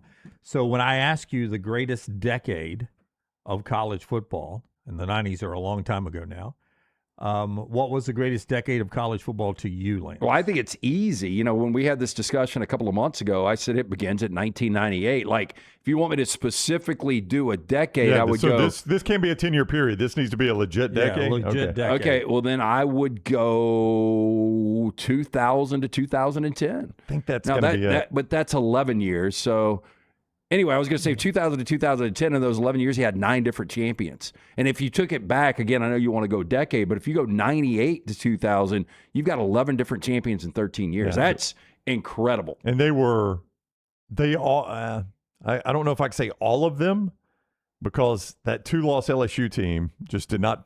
Well, just go down real quick. I was going to say, which ones felt like a national champion? Tennessee felt like a national championship. They did. Yes. I know they felt like the best team in that. America. Now, look, they had the weird game against Arkansas, but everybody catches a break every now and then. Yeah. I think Florida State seemed like in 1999. I know the Virginia Tech team was good. But, 2000 Oklahoma, we didn't believe it till we saw it. But it was a terrible championship game. It was 13-2, right? Was the final in that game, I think. So it was just a terrible championship game. So that didn't quite feel like it. But Oklahoma that whole year felt like the best team in America. 2001 Miami, not even close. No, they were Complete dominant. domination. 2002 Ohio State, they did it on the field. Like, I never would have thought it until I saw it. But you know, they that Purdue, a 4th down, a 4th and 1 where they go up top, they beat Purdue. The way they beat Miami in that game, but you still consider Ohio State, right? Yeah, I do. Now, that was controversial. 2003 is interesting, LSU and USC. The last split we ever had. Yeah. Right? So that was not the 2-loss LSU team. That was the Nick Saban LSU team who lost, as I remember, to Florida at home. And it was a pretty bad loss, too. I think it was like 20-7 or something like that. I think it would have been a hell of a game. I really do. I lean SC would have won that game with all the weapons they had, but LSU's defense was dominant. They were very good, very good. 2004 USC, I mean, that was, you saw what they did to, I know Auburn fans will jump in here, but whatever. 2005 Texas, I mean, they did it on the field. You would have thought USC would win that, but that was cut and dry. 2006 Florida, another one. Going into that game, nobody believed Florida was going to beat Ohio State, did they? Chris Leak's team, and they did it. Yeah, who was their loss? Was it Auburn? It was Auburn. They lost at Jordan Hare Stadium. Yeah, you and I were there. To this day, it's one of the craziest atmospheres I've ever been in. Here's one. This did not feel like a national champion. 2007 2-loss LSU. Well, that was the one I brought up. Now, it's 2 losses in overtime, to be entirely fair. Both games they lost in overtime. It wasn't like they got blitzed, but they're still 2 losses. I just look back at that year today. They beat Ohio State, which didn't even seem that good that year. Yeah, but 3 times that year in 2007, number 1 and number 2 lost the same weekend, including week 13 and week 14. LSU lost twice as the number 1 team in the country. Yeah, how often do you get that chance? And the same time, they lost twice as number 1 team. And when they lost as the number 1 team, the number 2 team lost both weekends that they lost as the number 1 team. Yeah. It was just chaos at the top of the polls all season long. I think that's the year USF had climbed all the way to number 2 in the country. Yeah.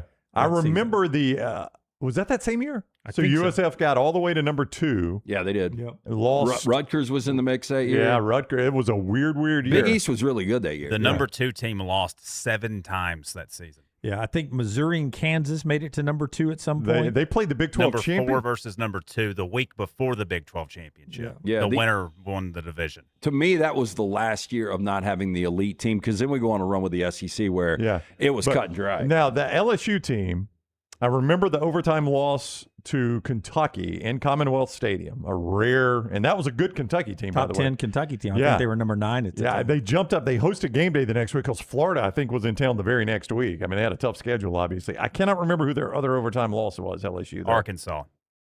Oh, yeah. It was the last game of the regular season. It was right at the end of the regular season. How often do you recover from that? Yeah. To get a chance to be number 1 twice, lose as the number 1 team, and still get a chance to play for the national championship. Yeah, so that one, that's one of the ones I would say I don't feel like we had a legitimate. I mean, somebody had to win it, but I don't feel like we just had a national championship. 2008, we saw the national championship game in Atlanta with Florida and Alabama. They were a very deserving But champion. Florida, they lose to Ole Miss. We remember Tebow's speech, but I mean, that was a national champion team. 2009, obviously, Bama goes undefeated. 2010, Auburn undefeated. 2011, Alabama, a little controversial because Oak State believed they should be in the game. Yeah. But Alabama in that rematch was dominant, and then 12 was dominant.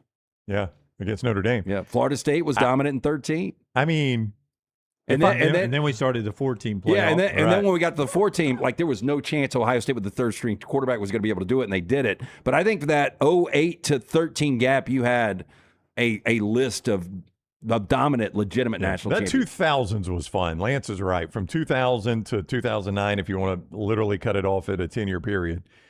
2010, if you want to make it feel more comfortable there and include Auburn, that was a fun run of college football. So is that your answer? I mean, I think when you talk about stuff like this, you always default back to when you fell in love with a movie or a song or a sport. And I fell in love with college football in the 80s. So I'm always going to love the 80s. And that was a fun decade. I was talking to a friend recently and I was like, we had the smaller regional conferences in the 80s. And I brought this up to you not long ago. And each conference kind of had its own identity. Like the Pac-12 threw it all over the field.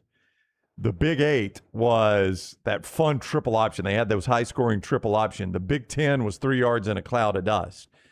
The SEC, they ran running backs and defense. Running backs and defense. The Southwest Conference was a little bit like the Big 8, but it felt a little different. Everybody just kind of had their own identity then. And then you had all these independents like Florida State didn't have a conference home. Penn State didn't have a conference home. ACC, they'd fumble it on turf and dribble it a couple of times and lay it in. I know they did. I never watched ACC football back then. It just seems like the football is much more clean. I don't disagree. Yeah, outside of the 80s. But let me ask you guys this. When we talk about the parity of 11 different champions in 13 years from 08 or from 98 to 2010, we now have 4 consecutive different champions. Going back to the last time the SEC won one with Georgia, Michigan, Ohio State, Indiana. Like, are we going to have more parity over this next decade if we started with Georgia in 2022? I was going to ask, what's the old Andy from The Office line? Are we living in the best of times right now? Essentially, he says, I wish you knew you were living in the good old days when you're actually living in them. Yeah. I think fundamentally we're not, because there's so many things. Like, we're finally getting this figured out about a 5-year window. We still don't have NIL figured out. So I think there's a lot of moving parts. But as far as like sitting back on a Saturday and going, holy shit, yeah, we might be there right now. We might be there, yeah. What is the chat room saying as you tell us that, Brownie? The show being brought to you in part today by the great folks at New York Butcher Shop. I am planning to go see our man Jim today to pick up a couple of steaks for tonight. I'm telling you, it's a fantastic option. If you're thinking about going out to eat sometimes, think about just going and picking up some of the delicious fresh meats from our man Jim in the New York Butcher Shop. They've got 2 locations for you. Cahaba Heights, the newer location right there, Highway 119 in Greystone. Also want to remind you about the 4th of July. I just got some new stuff from our man Jim this morning. The certified Angus beef hamburger patties, their ground beef, 80-20 blend of the certified Angus prime beef and the filet ribeye New York strip and chuck. You can get those. Also the fully cooked hickory smoked Boston butt sale. They do it every year for the 4th of July. Available for pickup the 2nd, the 3rd, and the 4th. $42.99, fully cooked, hickory smoked. Reservations only, either location. Get in, see Jim and the fine folks. Rare quality, well done service. It's the New York Butcher Shop. Barry says 1994 should also have been a split. That was Penn State and Nebraska. And if you was Penn State Big East then? I think they had already joined the Big East by then, I believe. I don't think Penn State ever was in the Big East. They were never in the Big East, so they were still independent until they joined the Big Ten? Yeah. I thought they played in the Big East for a minute. I apologize for just that. on my video game. Yeah, I thought that was a split too. I mean, I'm looking at probably I don't the same think it list was. you got. I thought it was. So Penn State played. Isn't that when they beat Miami and they wore the camouflage? No, that was 87. Yeah, 87, yeah. Penn State scalded Oregon in the Rose Bowl. Nebraska beat Miami in the Orange, and I think Nebraska won both polls, but I don't remember. Yeah, so I guess they did. Well, it says right here, 94 AP, UPI, USA, CNN. So there you go. They got them all. Yeah. CNN. Yeah, Penn State was. Alabama actually entered the championship weekend undefeated that year too, and they lost to Florida. Gene Stallings' puzzling decision not to go for 2. Yep. After the Dwayne Rudd interception return, they lost to Florida by as it turns out, a point when you didn't go for two. 33-32, something like that. It was like 24-23 as I remember it. But anyway, they get knocked out of the national championship. I don't think they were actually in it because Penn State was not losing in the Rose Bowl. Nebraska was not losing in the Orange Bowl. So Alabama was going to get shut out, but they were at least in the mix going into championship weekend. But there's another one that could have been a split championship, according to Barry, and I think he's right about that. Let's see. And we used to have them all the time in the 60s and 70s. Yeah. Matt reminds you, if West Virginia did not lose to Pitt, they might have been national championship team. Could they have beaten Ohio State? That was not even a conference championship game. That was the last game of the regular season. And West Virginia lost to Pitt, and West Virginia got every call in that game. Sam reminds you that West Virginia was the team that UCF lost to when they were number 2. USF, Rutgers, and Louisville, Tyler says, were all good then. And that was a weird time in the Big East where they did have some good national teams. Boston College reached number 2 with Matt Ryan.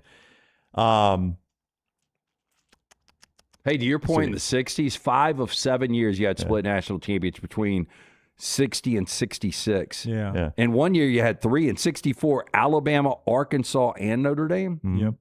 Wow. Notre Dame didn't go to bowl games back then. And 1970 had 3. Yeah, and then Alabama split in 73, split in 78. So Bryant's national championships, several of them were split. National championships. Yeah.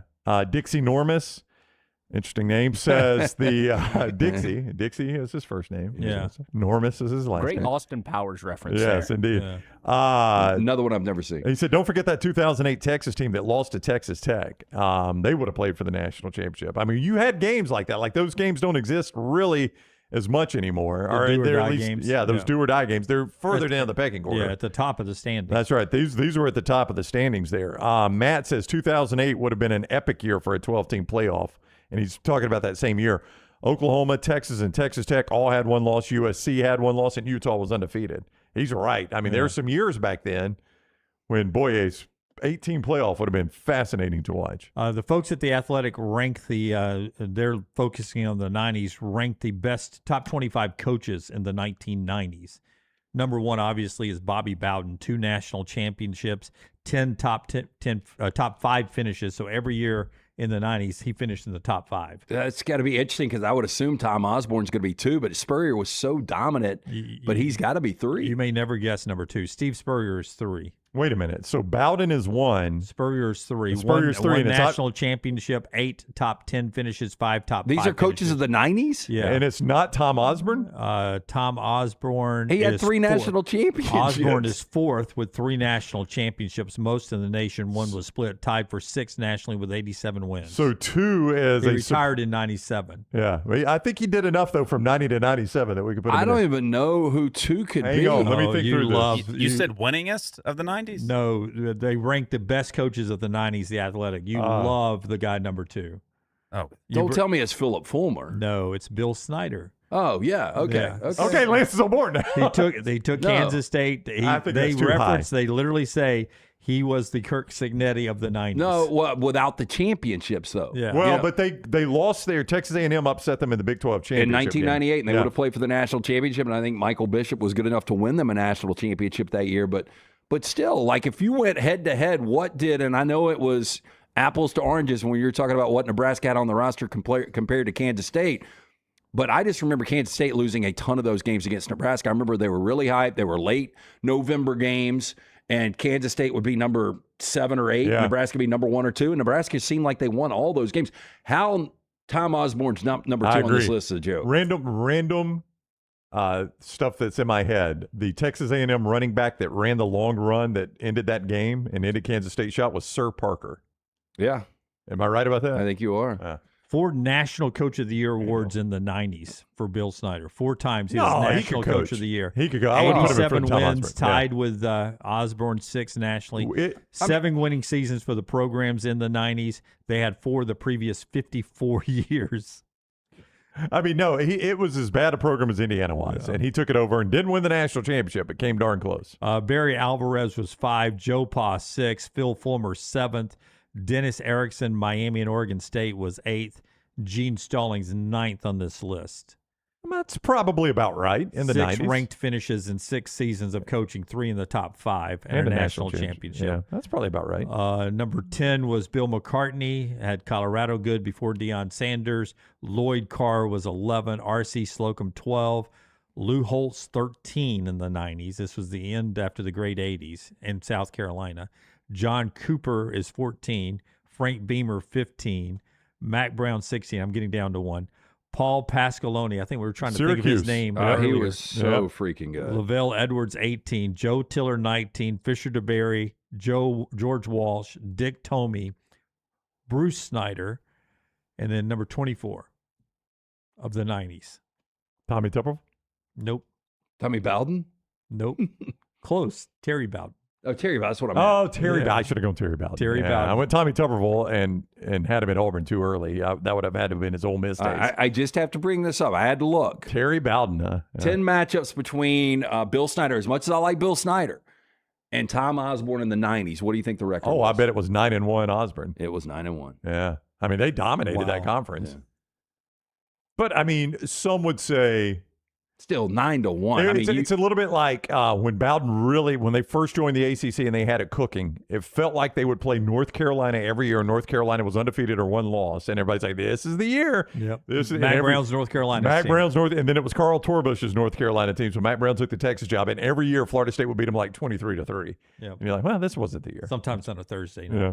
All right, that's a walk down memory lane. The Athletic looking at the 90s, the last time the U.S. hosted a World Cup. We'll talk World Cup a little bit later in the show. David Pollack in 30 minutes. Viewing menu today brought to you by Michelson Laser Vision. Yeah, make that phone call that I made way back in 2003. I had the 2200 vision. I was legally blind without the aid of contacts. After the procedure, which only took 12 minutes for both eyes, 2015 vision better than 2020. When you make the call to 205-969-8100, ask for Amy Toa, the Next Round sent you. She is going to hook you up with that hassle-free consultation. You have nothing to lose to find out if you are a candidate for LASIK. Dr. Mark Michelson, Dr. Jen Michelson, best in the business. For more information, michelsonlaservision.com. Alrighty. So I've been on a little bit of a movie drought here lately. Like you haven't seen good ones or you haven't seen any of them? I just haven't been going nearly as much with World Cup going on. So I'm having to play around with my schedule. This week, Supergirl comes out. It's the newest installment in the new DC universe. And today they're having fan-first screenings. So I believe I will attend one of those. I so feel like that way- disowning you if you're going to watch Supergirl before some of the movies that you've never seen that we discussed on the next reel. Is this like the 3rd, 4th? How many Supergirl Do you know the movies and first genres they've done? I don't know if it was a movie or not. Do you remember the movie? You guys will remember this, The Legend of Billie Jean. It came up on Tubi the other day, so I started watching it again with Kristen Slater. And Helen Slater is the lead character, Billie Jean. Not related to Kristen Slater, and she plays his brother in the movie. But I had a point on Helen Slater. Oh, she was the first Supergirl. Okay. Yeah, there we go. Didn't know where you were going with that. Helen Slater. But I wanted to see this movie in Prime, and that's what I originally planned to do. But tomorrow's World Cup matches are just too good, plus the USA plays. So I'll be seeing Supergirl in 3D today. But the plot of the movie is that Supergirl is celebrating her 23rd birthday by traveling across the galaxy with her dog, Crypto. Along the way, she meets a young woman and encounters a tragedy that leads her on, quote, a murderous quest for revenge. Millie Alcock from House of the Dragon plays Supergirl. Jason Momoa plays Lobo. And it's been described as John Wick meets True Grit in space. Okay. I'm going to say it will end up being a mess. Yeah. But you'll come back and tell us tomorrow that, it was very average. I'm hoping I really like it. It's been getting some solid reviews. Disney Plus has added Avatar, Fire and Ash to its catalog. So if you're one of those masochists that love 3-hour movies about blue people that pretty much just rip off Dances with Wolves, go for it. It's on Disney Plus. 6 p.m. on AMC, you got a great double feature. You got Gladiator, and then immediately after, Goodfellas. Oh, that's a good back-to-back right there. Yeah, you can sit in front of the TV for 6 hours and really enjoy it. Yeah. And then also at 6 p.m., you can go to BBC America because they've got a double feature of 2 80s classics. You got Stand By Me, and then after that, The Lost Boys. tonally very different, but both great movies. Very Brad, have you different, seen Stand By Me and I've Lost not Boys? seen either Stand By Me or Lost Boys. I've seen both of those. You haven't seen Stand By Me? I have not. I think Stand By Me honestly is a little overrated. It's good, Rob Reiner film. Yeah, Stephen I remember King when it was novel. out. It was I think it's good and solid. You would not like the Lost Boys. Lost Boys is not for you. Okay. but definitely watch Stand By Me. Yeah. That's another Stephen King adaptation that I think you would really like. All right, Lost I'm Boys making a is a list. vampire movie, Yeah, right? yeah. Jason Patrick, Kiefer Sutherland, Jamie Gertz. They jump Corey off Feldman. a bridge. They are, yeah. I mean, off a bridge, I think yeah. they ultimately, there. But I told you, I watched based on a recommendation from somebody in a different country. I watched a movie called Wasteman last night. One of the best prison dramas I have ever seen. It was very, very U.S. good. prison or European prison? It's British prison. British yeah. prison. Yeah. Yeah, I when we did our list yesterday of movies we haven't seen, now I took out some I just went with the sequels, classics, yeah. some sequels and things I'd never heard of. But I got down into the 70s. I saw more than I thought. Wow, really? I didn't get past 15. Well, I even had to punt some and just put classics in there. We went through y'all's at the end of the next reel, and I think there was only one that Dunaway would have somewhat liked on his list. Yeah. And Brown, I forgot how many there were. I think we pulled 2. Okay. Apocalypse Now, you told me I would like. I've not seen it. Okay. You No, might like it. I'd love to hear your opinion. Like, Yeah. I can't believe you haven't seen it, because my favorite war movie, Tyler's favorite war movie, I think it's Forrester's favorite war movie, and you like war movies. I do like war movies. Yeah, I mean, I do need to see it. I don't disagree. It's great. Yeah. And Full Metal Jacket you haven't seen, right? I have not. Hurt Locker. Have you seen the Hurt Locker? Yeah, I didn't love Hurt Locker.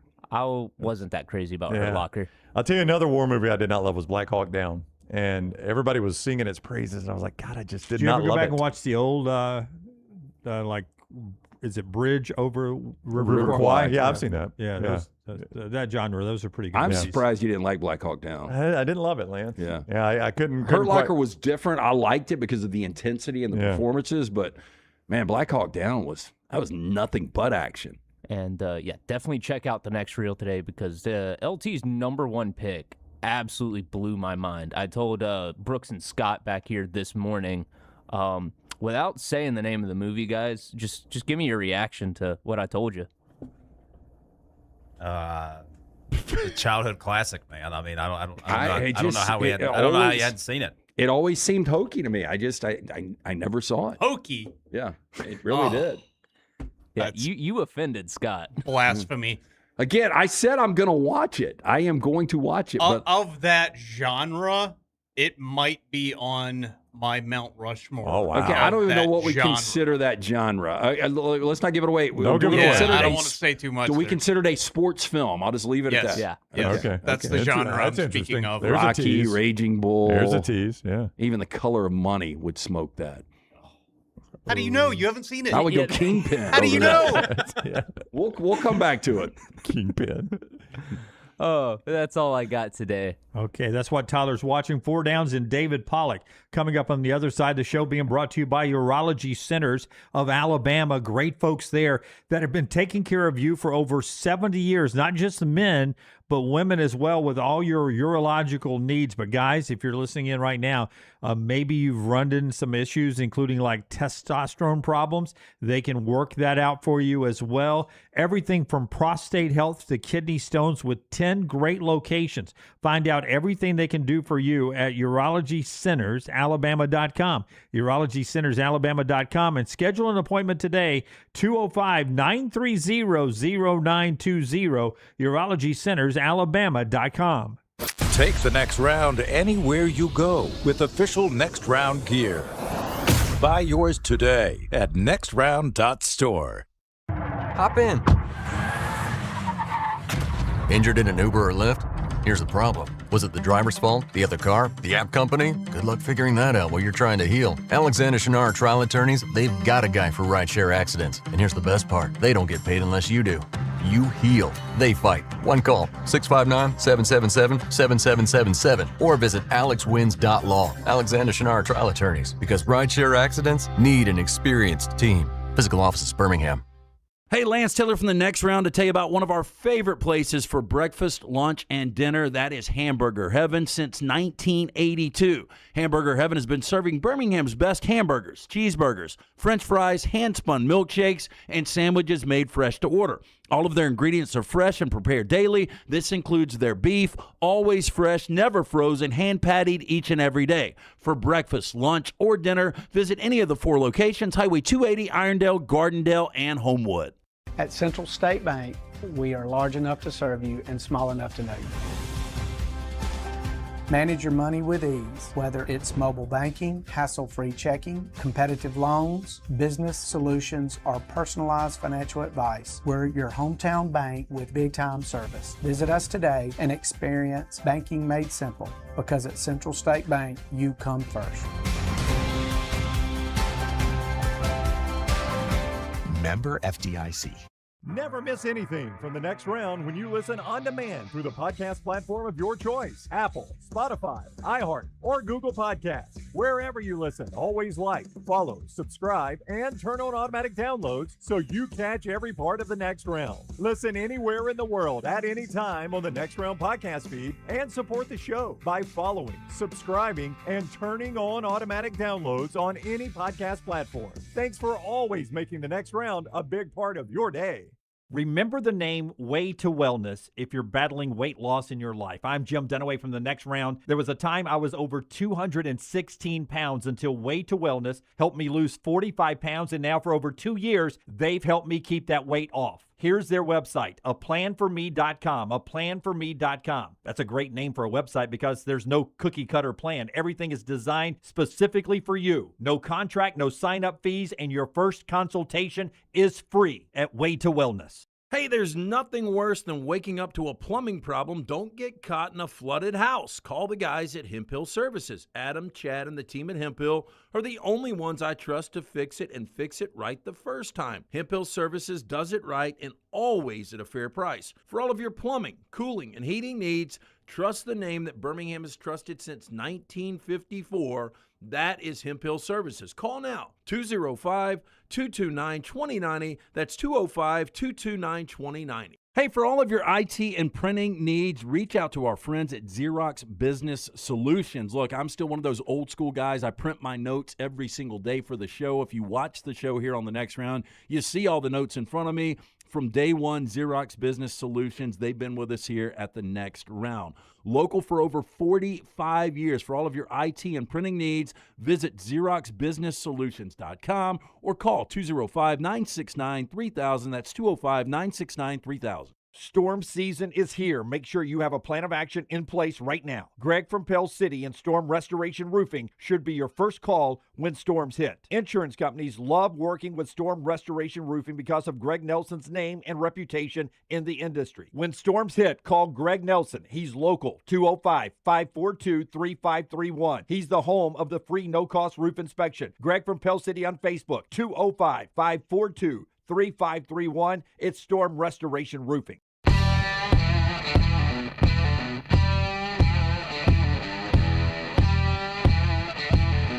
Our Walk-Ons World Cup update. Did they actually say this line in the broadcast yesterday? I've seen it a couple of times on social media when England was struggling with Ghana playing there at Gillette Stadium in Foxborough.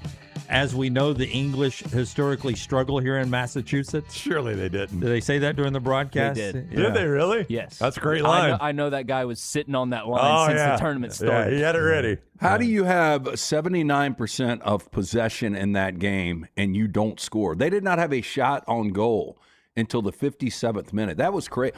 And it's like in the 80th minute, I don't know how much of that you guys watched. It's like England finally was like, hey, we're playing around with this team. We're one moment away from losing this. And then they put this mad fury on. Harry Kane had one of the easiest rebound goals. And I could say with 100% certainty, I would hit that in on hot dog and beer day. Tyler. I mean, I'm not even joking. How did he mishit that so bad? Now, first of all, it goes off the crossbar. I don't know if you guys saw that. I did. The rebound right to Harry Kane. I mean, it is just... It's a tailor-made. Yeah. I mean, it's teed up. No idea. So this was almost a trash story yesterday, and then I ended up punting it. a witch doctor from Ghana came out and said that he was going to put a spell on Harry Kane to protect his country. Oh, shit, he did. Yeah. I don't believe in the black magic, but boy, it looks like it worked there. Yeah. We got to get to 4 downs before David Pollack, but real quickly, World Cup soccer update from our friends at Walk-Ons. Walk-Ons, you can go enjoy the games today, as you can any sporting event with the great TVs at the 3 locations closest to us. That's Tattersall Park, Highway 280. Right off of Highway 280 and 119. The one at Stadium Trace near the Hoover Met, just off I-459 and Highway 150 there. And that wonderful location that Forrester was at over the weekend in Trustville. It's our friends at Walk-Ons, all the great food, the great beer, and the TVs for all your favorite sporting events with our friends at Walk-Ons. By the way, Pulisic is training again with Team USA. They play tomorrow in the final of their group stage, but they're already advanced to the knockout round. Ronaldo scored last night, 6 different World Cups he scored in. That's a record. Jersey sales in the U.S. Who's number one in our state and number one in the country? Messi. It's Messi. Yeah, it's got to be. Buddy, if you just went to Jordan Hare, you would know the answer to that. Might be number one of all current athletes. Yeah. Would Ronaldo be third? Ronaldo's third, but Pulisic, an American, is second. More Messi jerseys sold in the U.S. going into the World Cup. I wonder afterwards if the U.S. jumps up there. Neymar is fourth and Mbappe is fifth there. Today, Canada and the Swiss at 2 o'clock on Fox. Same time, since it's the end of the group stage, you have dual matches going on at the same time, Bosnia and Qatar. Then the early evening is Scotland and Brazil, Monaco and Haiti. They go today, and then the Czechs and Mexico and South Africa and South Korea in the prime time slot tonight. And by the way, the Patriots, because of what the Scottish fans have done in their time up in the Boston area, the Patriots have sent a note to the NFL saying that in the future, they would like to play a game in Scotland. Well, that's cool. Yeah. Try to reconnect with those fans. Yeah. With those great fans there. Let's do 4 downs. It's brought to you by our friends at Central Alabama Asphalt. That is the company that if you're riding the beautiful roads, the great state of Alabama, and you see those roadwork projects, the federal government, state government, and municipal government projects, you're probably seeing a crew from Central Alabama Asphalt and Construction do those jobs. They get a ton of those jobs. That's a testament to how well they do the job. But you may think it's testament to the fact they don't need your job. That's a smaller job. You could not be further from the truth. They've got an entire division dedicated to the smaller jobs like driveways, a parking pad, a parking lot for a church or community center or something like that.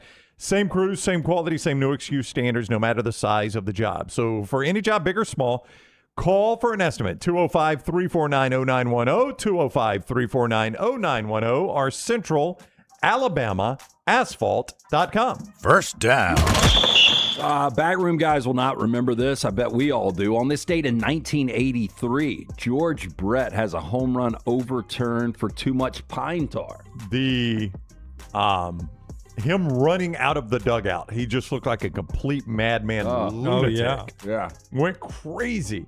Yeah, that's a stand your ground state. He's in a parking lot. Yeah, God only knows. And I remember that impacted the way I thought of George Brett. I thought that the man was just a crazed lunatic, and then we interviewed him out at the Regions, and I loved him. He was fantastic at that interview. So my question to you guys, what is the most controversial overturn in sports history?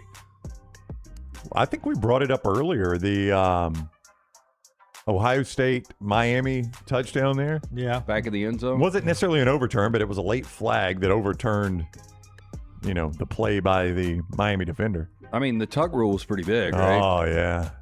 That was a big play. Changed the rules in the NFL. Yeah, and Oakland the Raiders advance. Oakland, the Raiders advance in the playoffs, not the Patriots. The Patriots end up winning the Super Bowl. I don't remember this, but because you are a huge soccer guy, and Dunaway, you might remember this a little bit. The hand of God goal with Diego Maradona. Absolute travesty. My gosh. I don't remember, but he knocked it in with his hand. Yep. And Argentina beat England 2-1 to win the World Cup. Yes. Now, that game is also famous for having Maradona's goal of the century, where he absolutely just breaks the ankles of about 4 different defenders and puts it in. But the hand of God. And was probably coked up, right? Oh, 100%. Yeah. He would train and play while on cocaine, and then go film a say no to drugs ad after the Yeah. game. It's insane. From the chat room, Olympic basketball against Russia, 72. Oh, that was a because travesty. we didn't show up on the podium, right? Yeah. Yeah, I would say putting a second back in the clock in the kick six. That was a pretty big overturn. Yeah, changed the game. Des Bryant's catch. Morgan's got that one in the chat room. The Des Bryant catch led to a rule change, or the no catch led to a rule change. Yeah, I mean, the Rams ended up not winning the Super Bowl, but the pass what was not called a pass interference? It's crazy in the Saints game. Armando Galarraga's perfect game. You remember the guy who booted the call at first base? Our NFL guest from Outkick, Armando Galarraga. That's Armando Salguero. Oh. The Tigers pitcher, remember? And he's got the perfect game, and it's an easy out at first, and the umpire blew the call. Yep. Yeah, here's another one. Don Denkinger's call, 85 World Series. He got death threats. Yeah. Yeah, that was Royals Cardinals. Yeah, that's right. Yeah. Yep. Third down. Well, I think that was first down. That was first down. Second down. Second down. It's good for you to occasionally mess up like that so the guy training behind you knows you don't have to be perfect. Hey, no perfect games. Way to take the heat off of That's it. right. Talking war films, on this date, 1998, Saving Private Ryan was released. I remember where I went to dinner that night, and I remember throwing up in the Wildwood parking lot after that opening scene. Oh, that got you that bad? Well, because we were there opening night, and I had to sit on the front row. So we got there a little bit late because of dinner, and the only seats available were the front row. And you know, I've told you guys I've been sick at 8 to 10 movies, and that just killed me. And I went back the very next day and sat in the back of the theater. But can you guys remember a Gianmarco's, that's where you went to dinner. No, you didn't ever throw up Gianmarco's. It was the I think it was called the Pita Hut. It was over by. Oh, I remember. Yeah, the place over by the old station. Yeah. But if I asked you guys, do you remember specifically a movie you were at on opening night? There's 1,000 for you. Yeah. But I mean, I guess the original one for me would have been a Harry Potter premiere, because that was when they were still doing the actual midnight premieres. Yeah. I was a kid. My parents were married on July 3rd, so we saw Jaws on July 3rd, the original Jaws, at the theaters that are out near Century Plaza. I doubt they're still there. But, Eastwood Mall. It was out that way. And I remember walking out because I was so scared. So I left because I was younger. You were 3 like me when I saw it. I wasn't 3. But when we were outside, Mom walked out of the movie with me. And we sat outside, and the fireworks were going off. I could see fireworks on July the 3rd. So that was a memorable walk out of the movie. Yeah, I don't remember ever doing an opening night. I don't know if that was opening night, though. I don't know if this was opening night. I can remember as a kid the horrible Gary Busey Bear movie where he was Bear Bryant. Never seen that one either, Tyler. Yeah. I've avoided that I just always remember this. I was a young kid at Plaza Cinemas in Anniston, and I remember the theater being packed. And the only thing I can remember about the movie is there's a scene where Gary Busey's in a store, and he's looking for hats, and he sees the houndstooth hat, and as soon as it shows up on the screen, some guy goes, "There it is." Did you get some Roll Tides throughout? Probably. I don't remember. I was so young, Lance. But I just imagine it was like in Avengers when Thor picks I know. up his hammer, I'll just everybody never forget. starts clapping. The guy and going goes, crazy. "There it is." He was so excited that Bear found his houndstooth hat. Third down. Amelia Earhart would have been 129 years old. Carl Malone is 63. Better career, Carl Malone or Amelia Earhart? A mailman or Amelia Earhart? She got lost. Yeah. I mean, that's a bad ending. I mean, it's got to be Carl Malone. He didn't win a championship, but I mean, she's known for getting lost. Yeah. And what else is she known for? I think that's it. Yeah. I did see Olivia Rodrigo promoting her album.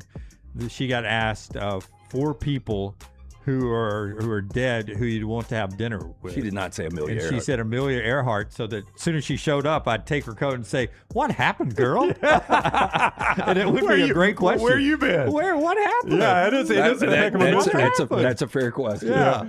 I'd invite her to dinner just so I could say, I did like her flight jacket. I know. Yeah. The mailman, widely considered one of the best forwards in the game of all time. Yeah. He's a top 5 4 of all was time. on the dream team. Carl Malone, easy. Yeah, I think I'll go the mailman, Carl Malone. Yeah, I don't know what else Amelia Earhart. We still Other talk than about her. I know. Though, Only because she got lost. Yeah.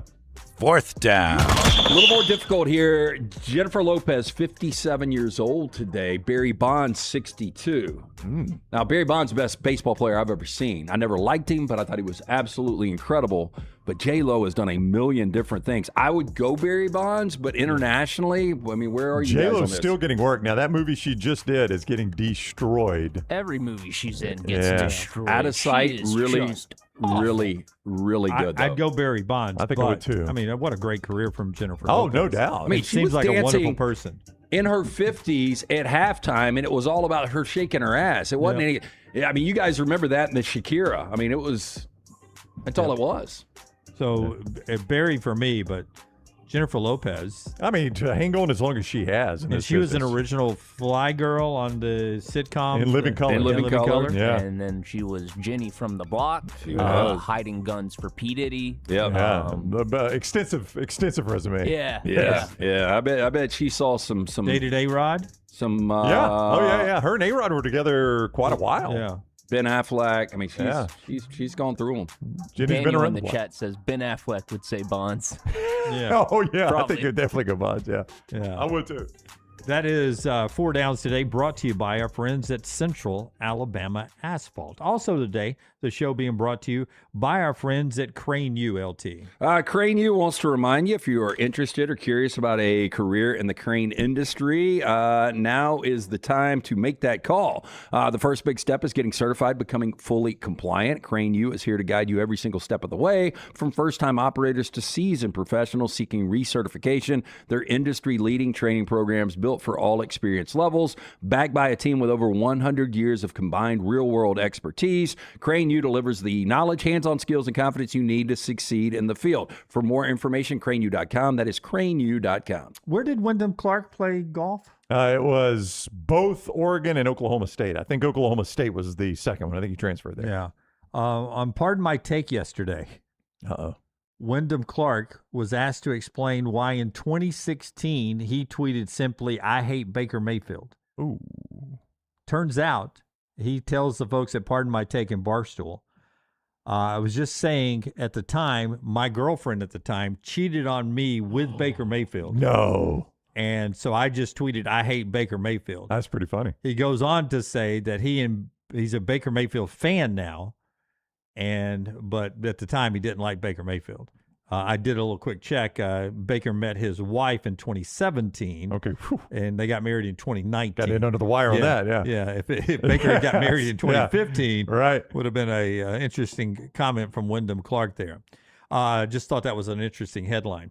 Real quickly, Braves are slumping. Expect to be them active at the trade deadline. White Sox not slumping. Their win yesterday matched their win total from 2 years ago when they only won 41 games the whole season. We're not to July yet, Forrester. And your White Sox are, what are they, 41 and 37? Yeah, they've taken the first two from the Guardians, who are in second place. So that's a big one. Yeah. I still have a lot of concerns about the pitching, but we'll take it. Pretty crazy there. And NHL expansion, looking at the state of Texas for the NHL. Austin and Houston being considered. Austin and Houston. I know. Dallas fans are crazy about their hockey. The Stars have done really well there. Yeah. I don't know how Austin or Houston would know. Yeah, I think Austin has a high ranking, but both would need a new arena, says the commissioner. But Austin, I believe, is the largest U.S. city without a professional sports franchise. I think that's right. I think that's correct. Yeah, well, used to be Columbus back in the day. And they got the Blue Jackets? Yeah. All right. We talked to David Pollack when we come back on the show that's being brought to you by our friends at Bud Light. Easy to drink, easy to enjoy. Follow Brownie on Twitter and Instagram at Ryan Brown Live. We interrupt this program for breaking news. From the gators of the litigation situation. Insurance companies have a playbook. I repeat, insurance companies have a playbook. Deny, delay, defend. They know which law firms will fold and settle cheap. They are not on your side. That's corporate greed at work. At Alexander Shannara Trial Attorneys, we fight back. We have the resources, the muscle, and the will to take them on. And you don't pay a dime unless we win. They fight dirty. We fight hard. Call 659-777-7777 or hit up alexwins.law. Physical office location, Birmingham. Hey, Lance Taylor from the Next Round to tell you about one of our favorite places for breakfast, lunch, and dinner. That is Hamburger Heaven since 1982. Hamburger Heaven has been serving Birmingham's best hamburgers, cheeseburgers, French fries, hand-spun milkshakes, and sandwiches made fresh to order. All of their ingredients are fresh and prepared daily. This includes their beef, always fresh, never frozen, hand-pattied each and every day. For breakfast, lunch, or dinner, visit any of the 4 locations, Highway 280, Irondale, Gardendale, and Homewood. At Central State Bank, we are large enough to serve you and small enough to know you. Manage your money with ease, whether it's mobile banking, hassle-free checking, competitive loans, business solutions, or personalized financial advice. We're your hometown bank with big-time service. Visit us today and experience banking made simple, because at Central State Bank, you come first. Member FDIC. Next Round shirts, Next Round hoodies, and Next Round hats all in one place, nextround.store. Find your favorite piece of gear from your favorite show and put it in your rotation. You never know, you might be in one of our videos showing Next Round gear being worn all over the world. Find all of your favorite Next Round gear by visiting nextround.store. Place an order for you and that big Next Round fan in your life at nextround.store. Look your best at work, at school, at the stadium, or anywhere you go wearing Next Round gear from nextround.store. Hey, for all of your IT and printing needs, reach out to our friends at Xerox Business Solutions. Look, I'm still one of those old school guys. I print my notes every single day for the show. If you watch the show here on the Next Round, you see all the notes in front of me. From day one, Xerox Business Solutions, they've been with us here at the Next Round. Local for over 45 years. For all of your IT and printing needs, visit XeroxBusinessSolutions.com or call 205-969-3000. That's 205-969-3000. Stop by the New York Butcher Shop and pick up the finest in certified Angus prime beef steaks and burgers, premium pork chops, ribs, and all-natural chicken cut to order just for you. Their chef-prepared entrees and side dishes are the perfect dinner-to-go choice for your family and are ready to heat at home. With a great selection of fine wines and desserts, the New York Butcher Shop is your one-stop dinner shop. 2 locations to serve you, Cahaba Heights and on Highway 119 in Greystone. The New York Butcher Shop, rare quality, well-done service. Hey, there's nothing worse than waking up to a plumbing problem. Don't get caught in a flooded house. Call the guys at Hemp Hill Services. Adam, Chad, and the team at Hemp Hill are the only ones I trust to fix it and fix it right the first time. Hemp Hill Services does it right and always at a fair price. For all of your plumbing, cooling, and heating needs, trust the name that Birmingham has trusted since 1954. That is Hemp Hill Services. Call now, 205-229-2090. That's 205-229-2090. Remember the name Way to Wellness if you're battling weight loss in your life. I'm Jim Dunaway from the Next Round. There was a time I was over 216 pounds until Way to Wellness helped me lose 45 pounds, and now for over 2 years, they've helped me keep that weight off. Here's their website, aplanforme.com, aplanforme.com. That's a great name for a website because there's no cookie-cutter plan. Everything is designed specifically for you. No contract, no sign-up fees, and your first consultation is free at Way to Wellness. Jim Dunaway, Lance Taylor, Ryan Brown. The Next Round, presented by Bud Light, is on now. Final hour of the show always brought to you by Champy's Chicken, Highway 119 in Alabaster. Great for lunch, opened up about a minute ago. Great for dinner, but is perfect for your tailgate this football season. Highway 119 in Alabaster, 66 days away from football. Our friends at Champy's Chicken. All right, David Pollack is with us, the See-Ball, Get Ball podcast, the Georgia legend. He's won the Chuck Bednarik, the Lombardi, SEC Defensive Player of the Year, all SEC. I mean, all those awards. But recently, we ranked him as the 5th best player in the 2000s, not a quarterback. I think that's got to rank right up. It does not come with a trophy, David, but pride-wise, that's got to rank right up there with the rest of those, I would imagine. Right up there, man. Right up at the top. I mean, you think about the quarter taking the quarterbacks out though really help. They help you get on a list like that. That's right. You know, look, you were going to make great money in the NFL. You're a first-round pick. Obviously, injuries kind of derailed that. Do you ever think about like what kind of money you could have made in NIL? I think so. Yeah, I think you think about that a little. I sat down with the GM and I'm doing this NIL documentary, and I was throwing around. I was like, "Hey, how much is this? How much is this?" And I was like, "Hey, man, what about a great pass rusher, a guy that comes off the edge that can get you some sacks? And he gave me the number, and I was like, man, I played at the wrong time. So there's definitely some, but you know what? You know what's interesting about that, though? I don't feel the least bit cheated. I don't feel like I missed out on anything. Like, the game was awesome to me. I love the game and everything that I got with it. But obviously now things have changed. And so now it would make you feel a little bit different. But I definitely wouldn't go back and change anything about my career. It is interesting, though, the opportunities other guys get. Like I was talking earlier, like Gunnar Stockton listed at 6'1". I don't know if he's 6'1". I doubt it. I think he's a hell of a college football quarterback.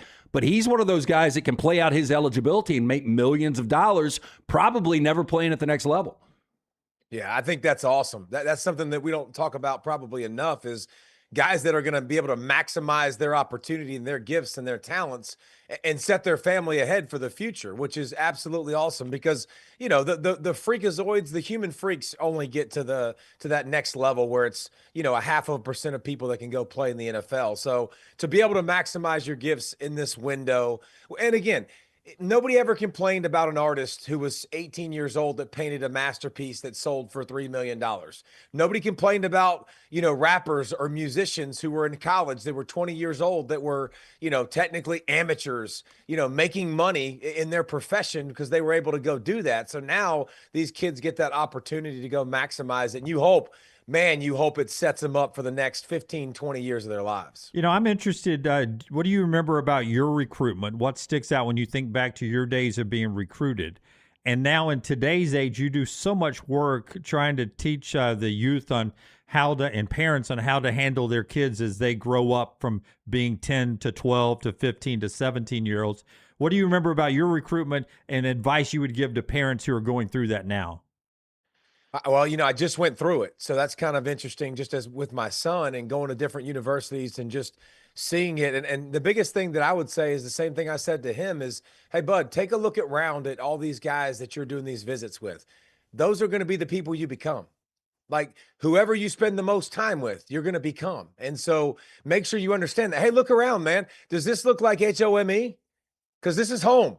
Where you grew up is not going to be your home. This is where you're going to go and where you're going to live and you're going to spend your time. So I think when I grew up, man, it was much more relational. Coaches reached out to you. They came to your school all the time. They saw you. They knew your girlfriend. They knew your coaches. You know, it was just part of it. Now it's a direct message on social media. They can get to you very easily. And it's like, hey, you know, here's a scholarship offer. You know, I haven't even put my eyes on you yet.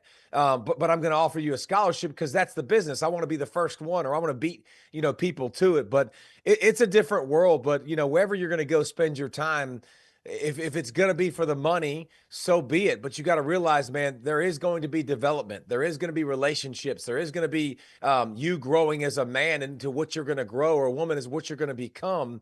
And those are things that are very important. David Pollack is with us, former All-American Georgia great. See-Ball, Get Ball podcast in season. You can get it everywhere you get our show. Ty Simpson was on there. He's talked with our buddy John Summerall, Will Stein, many, many more right there. Tons of college football content. Same place you get us. See-Ball, Get Ball podcast with David Pollack there. Give me a defensive coordinator, if you will, that you think maybe doesn't – a guy you watch, you're like, boy, I really, really like what he's doing. Maybe he gets the attention that he deserves. I was about to ask for a guy that doesn't get that attention. But a guy that from your defensive point of view, you watch a college defensive coordinator and you say, that guy gets it. He does it the right way. I'm not going to give you a coordinator. I'm going to give you a head coach. Okay. And his name, and I say it's pertinent because he's just got a new DC, and I don't care. It's Texas A&M. It's Mike Elko, because I don't give a crud because of who he is and what he is.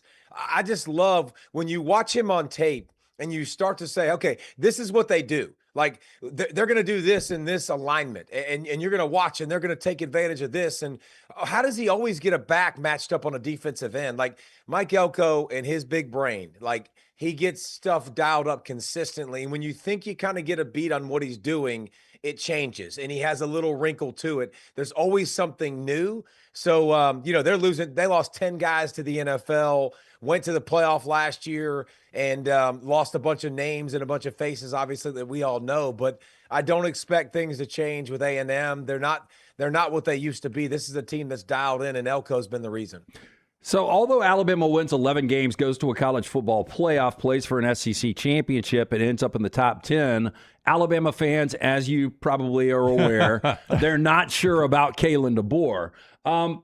Just as a guy that sits on the couch and watches these games, like, how different is the point of attack up front Alabama teams from Nick Saban to what you have seen over the last 2 years under Kalen DeBoer? I think that's the biggest reason why. There's a couple reasons why Alabama fans are upset. And here's the thing. I get it. I understand it. First thing you can't be upset about, he's beaten everybody. And he's beaten Kirby Smart, who's, the best coach in the SEC every single year, and what he's developed at Georgia. He's won in big games. He's won at a high level. He wins against ranked opponents. The things that if I'm an Alabama fan that I have a right to be upset about, first of all, Indiana went frying pan to my head in the playoff. It wasn't close. It was over. They dominated me up front.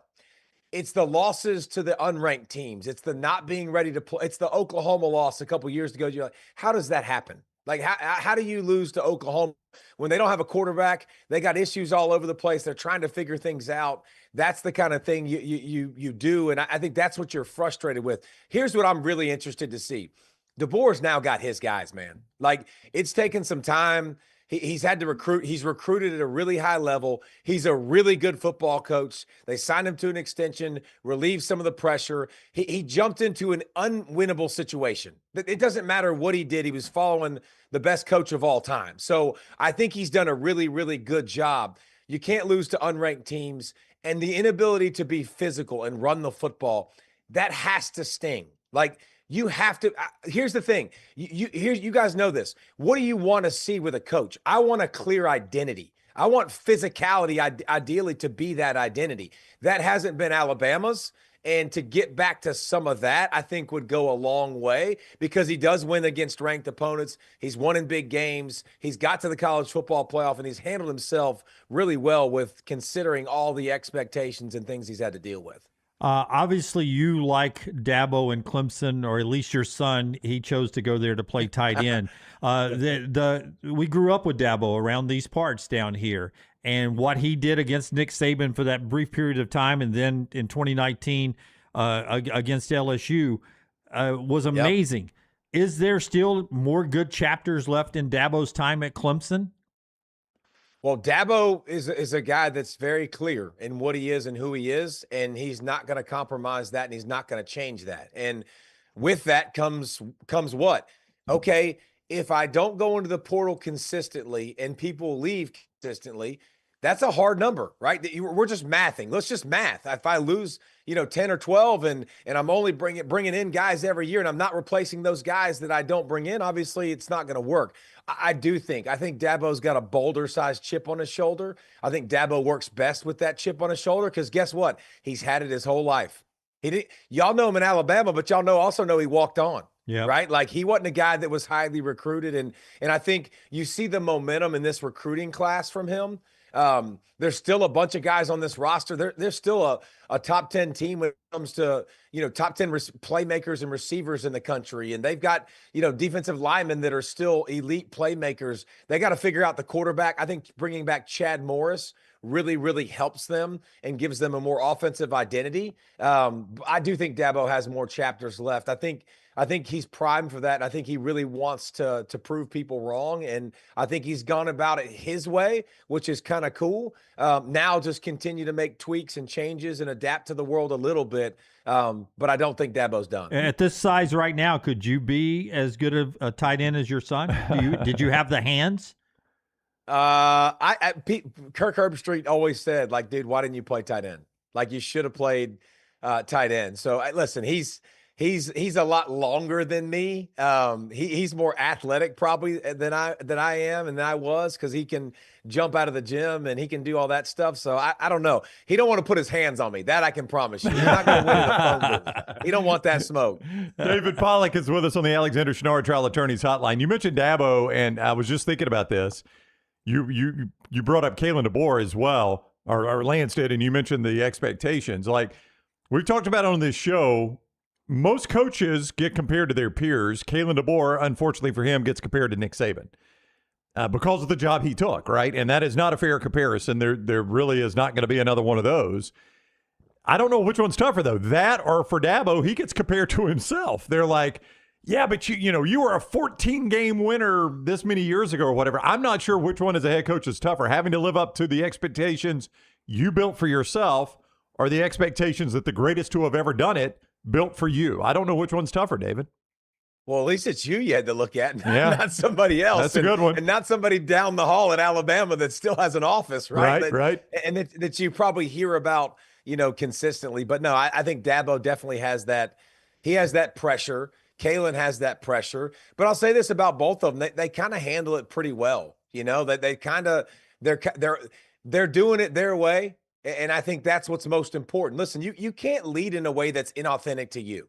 So Kalen has to be Kalen, Dabo has to be Dabo, and that you let the chips fall where they may. But guys won't follow a leader that isn't authentic and isn't real. You mentioned defensive coordinator Mike Elko now as a head coach, and he's made that transition, and it's been smooth. Pete Golding, now we saw it in the college football playoff last year. It was kind of a magical run for Ole Miss, almost making a run all the way and playing for a national championship. How difficult do you think the transition is going to be for Pete in year one with the expectations and with that schedule? Man, I tell you what, I thought it was going to be difficult in the playoff. Like, how are you going to go beat Kirby? And he was able to do it, So I think Pete, when you hear him talk, man, he's very different. He's definitely got a different, edge to him. And he's not a guy that's like been lining up to be a head coach, and it kind of got dropped in his lap. But how you handle the roster, how you handle your guys, like now this is more his. But how much of a godsend is it that Trinidad Chambliss is coming back? And that's the deal right there. Like, to be able to have your trigger man, your offense, now to not have to change too much, because who was playing better football than that young man at the end of the season? Like, you could only give me Fernando Mendoza. You could give me no one else. I mean, he was so good down the stretch. I think Pete's got a little something to him. I think that he'll be okay, especially getting Trinidad back. They retained some good defensive pieces, especially along the defensive line, guys that can really, really play. I thought last year, a lot of times on defense, they were kind of holding on, like just, we got to make a couple of plays. If that side can improve a little bit you still got Lacey at running back and you still got the trigger man. So I expect Ole Miss to be very much in the hunt again. Will Muschamp spend some time out or on the fringe of the game? Now he's back as the DC at Texas. What can you tell me about Will Muschamp, his time there at Georgia, very close to you, and him getting back into the game, the fire and anything that Will Muschamp can bring to that Horns program? Man, it's so big time to get him. Like, I can't explain how big this is for Texas. And when you watch Texas, first of all, how cool is this? Will Muschamp's going to stand in front of that room, and he's literally going to be like, hey, guys, here's what we talked about at the University of Georgia. We talked about your lack of toughness. We talked about up front, you guys weren't physical. To be able to come and say that in front of these guys and challenge them, that's a great starting spot. But also to have a guy that he doesn't mess around. To me, Sark is a great offensive mind. I think everybody agrees with that. As the head coach and having to run it all, it ain't easy. Well, guess what? You run the offense, Will Muschamp will run the defense. Coach will be more aggressive. He'll build more physicality. I thought Texas had more than enough skill to play more man-to-man and play more aggressively defensively. They didn't do it. Will Muschamp will. So, that bringing back, Colin Simmons, who's one of the best edge players in the country, like along with the secondary. And that's the thing. You'll actually see some of these guys. You bring Biles in, who's an animal, but Little and Phillips in the secondary, they can play that man-to-man. So I think Texas will play more to its strengths. I think they'll get more physical because of Will Muschamp. And I don't think you can overstate how much Will Muschamp's going to mean to Texas. You can follow David on social media, on Twitter at David Pollack47, at David Pollack47, C-Ball, Get Ball podcast as well. Does a ton of college football content that you guys will all love. It is a pleasure catching up with you again, David. Thank you very much for the time today. Yeah, congratulations on being number five on our list. Yeah. Number 5. It's big. Number 5. Dude, big time. I appreciate y'all putting that list together, and thank you for having me on, guys. Hey, real quick, though, randomly, why Arizona State, Texas Tech, and Kentucky helmets? Because I made it very clear. If you send me a helmet, it's going on the wall. Okay. So you can't. There's actually a couple above We got UCLA, Kansas State, Cincinnati, and we got some on the way. But we need to continue to add to the wall. But if you send it, man, I put it on the wall. That's Sparky. Oh, grab one of ours. Hang on. If we send you one of ours, would you put it on? I mean, this is a great looking helmet right here. Look at this. Let's see what you got. That's not bad. Yeah, show them the front. I mean, that's a legit helmet. That's dope. Y'all ever put it on and bang heads in there or what? We did have a couple of former employees that did that and went into concussion protocol, so we had to take it off of them. Y'all are older and wiser and smarter than that, aren't you? Yes. Yeah, we'll see. Boys. Yep. All right, thanks, David. Have a great week. Thank you, guys. Appreciate y'all. All right, that is David Pollack with us on the Alexander Shinara Trial Attorneys Hotline. Yeah, always good catching up with David Pollack there, and does a tremendous amount of work. And if you follow what he is all about with his faith, and he talks very openly that maybe the best thing in his life was and he's got it timed out, the 45-second phone call he got from ESPN telling him that after 15 years he was off of College Game Day, that the phone call lasted 45 seconds. Jeez. And he said it's probably the best thing that ever happened to him in life. Well, I mean, look, he's ambitious. He's got a name, and seems to be doing fine. Yeah, and his son Nicholas is now a tight end commitment to Clemson. Man, he can pay the bills now. On his way there, yeah. On his way there. Hey, the show being brought to you today by our friends at Hemphill. One more thing to get to before we get to our trash segment today. Tell us about Hemphill. Yeah, 205-229-2090. Trusted name, Birmingham's trusted since 1954 for all of your plumbing, heating, cooling. Any of these issues arise in home or business, they are ready to serve you. Never ideal when something comes up, but always awesome that you can trust somebody like Hemphill. Call Adam, Chad, Andrew, the guys there. For more information, hemphillservices.com. One thing while we're talking broadcasting, our buddy Chase Daniel, who we've met a couple of times with the SEC doing that, is now part of SEC Nation and is doing Thursday night broadcast with Matt Berry. Yeah, that's I know he did his first ESPN appearance just a couple of weeks ago. Chase is going to be on the show coming up. He's traveling in Europe with his family right now. 3 weeks in Europe, so Chase is doing all right. Him. Hey, 3 weeks not long enough. But he's going to be on the show coming up. I've seen it with him and his wife. I don't know. Do they have kids? I haven't seen think any they do, kid yeah. photos. Probably. Yeah. Maybe I read it wrong. I thought it sounded like Jordan Rodgers was moving up to another chair and that Chase was going to be doing the SEC game of the weekend. Yeah, Jordan Rodgers getting elevated is the word they used at ABC ESPN.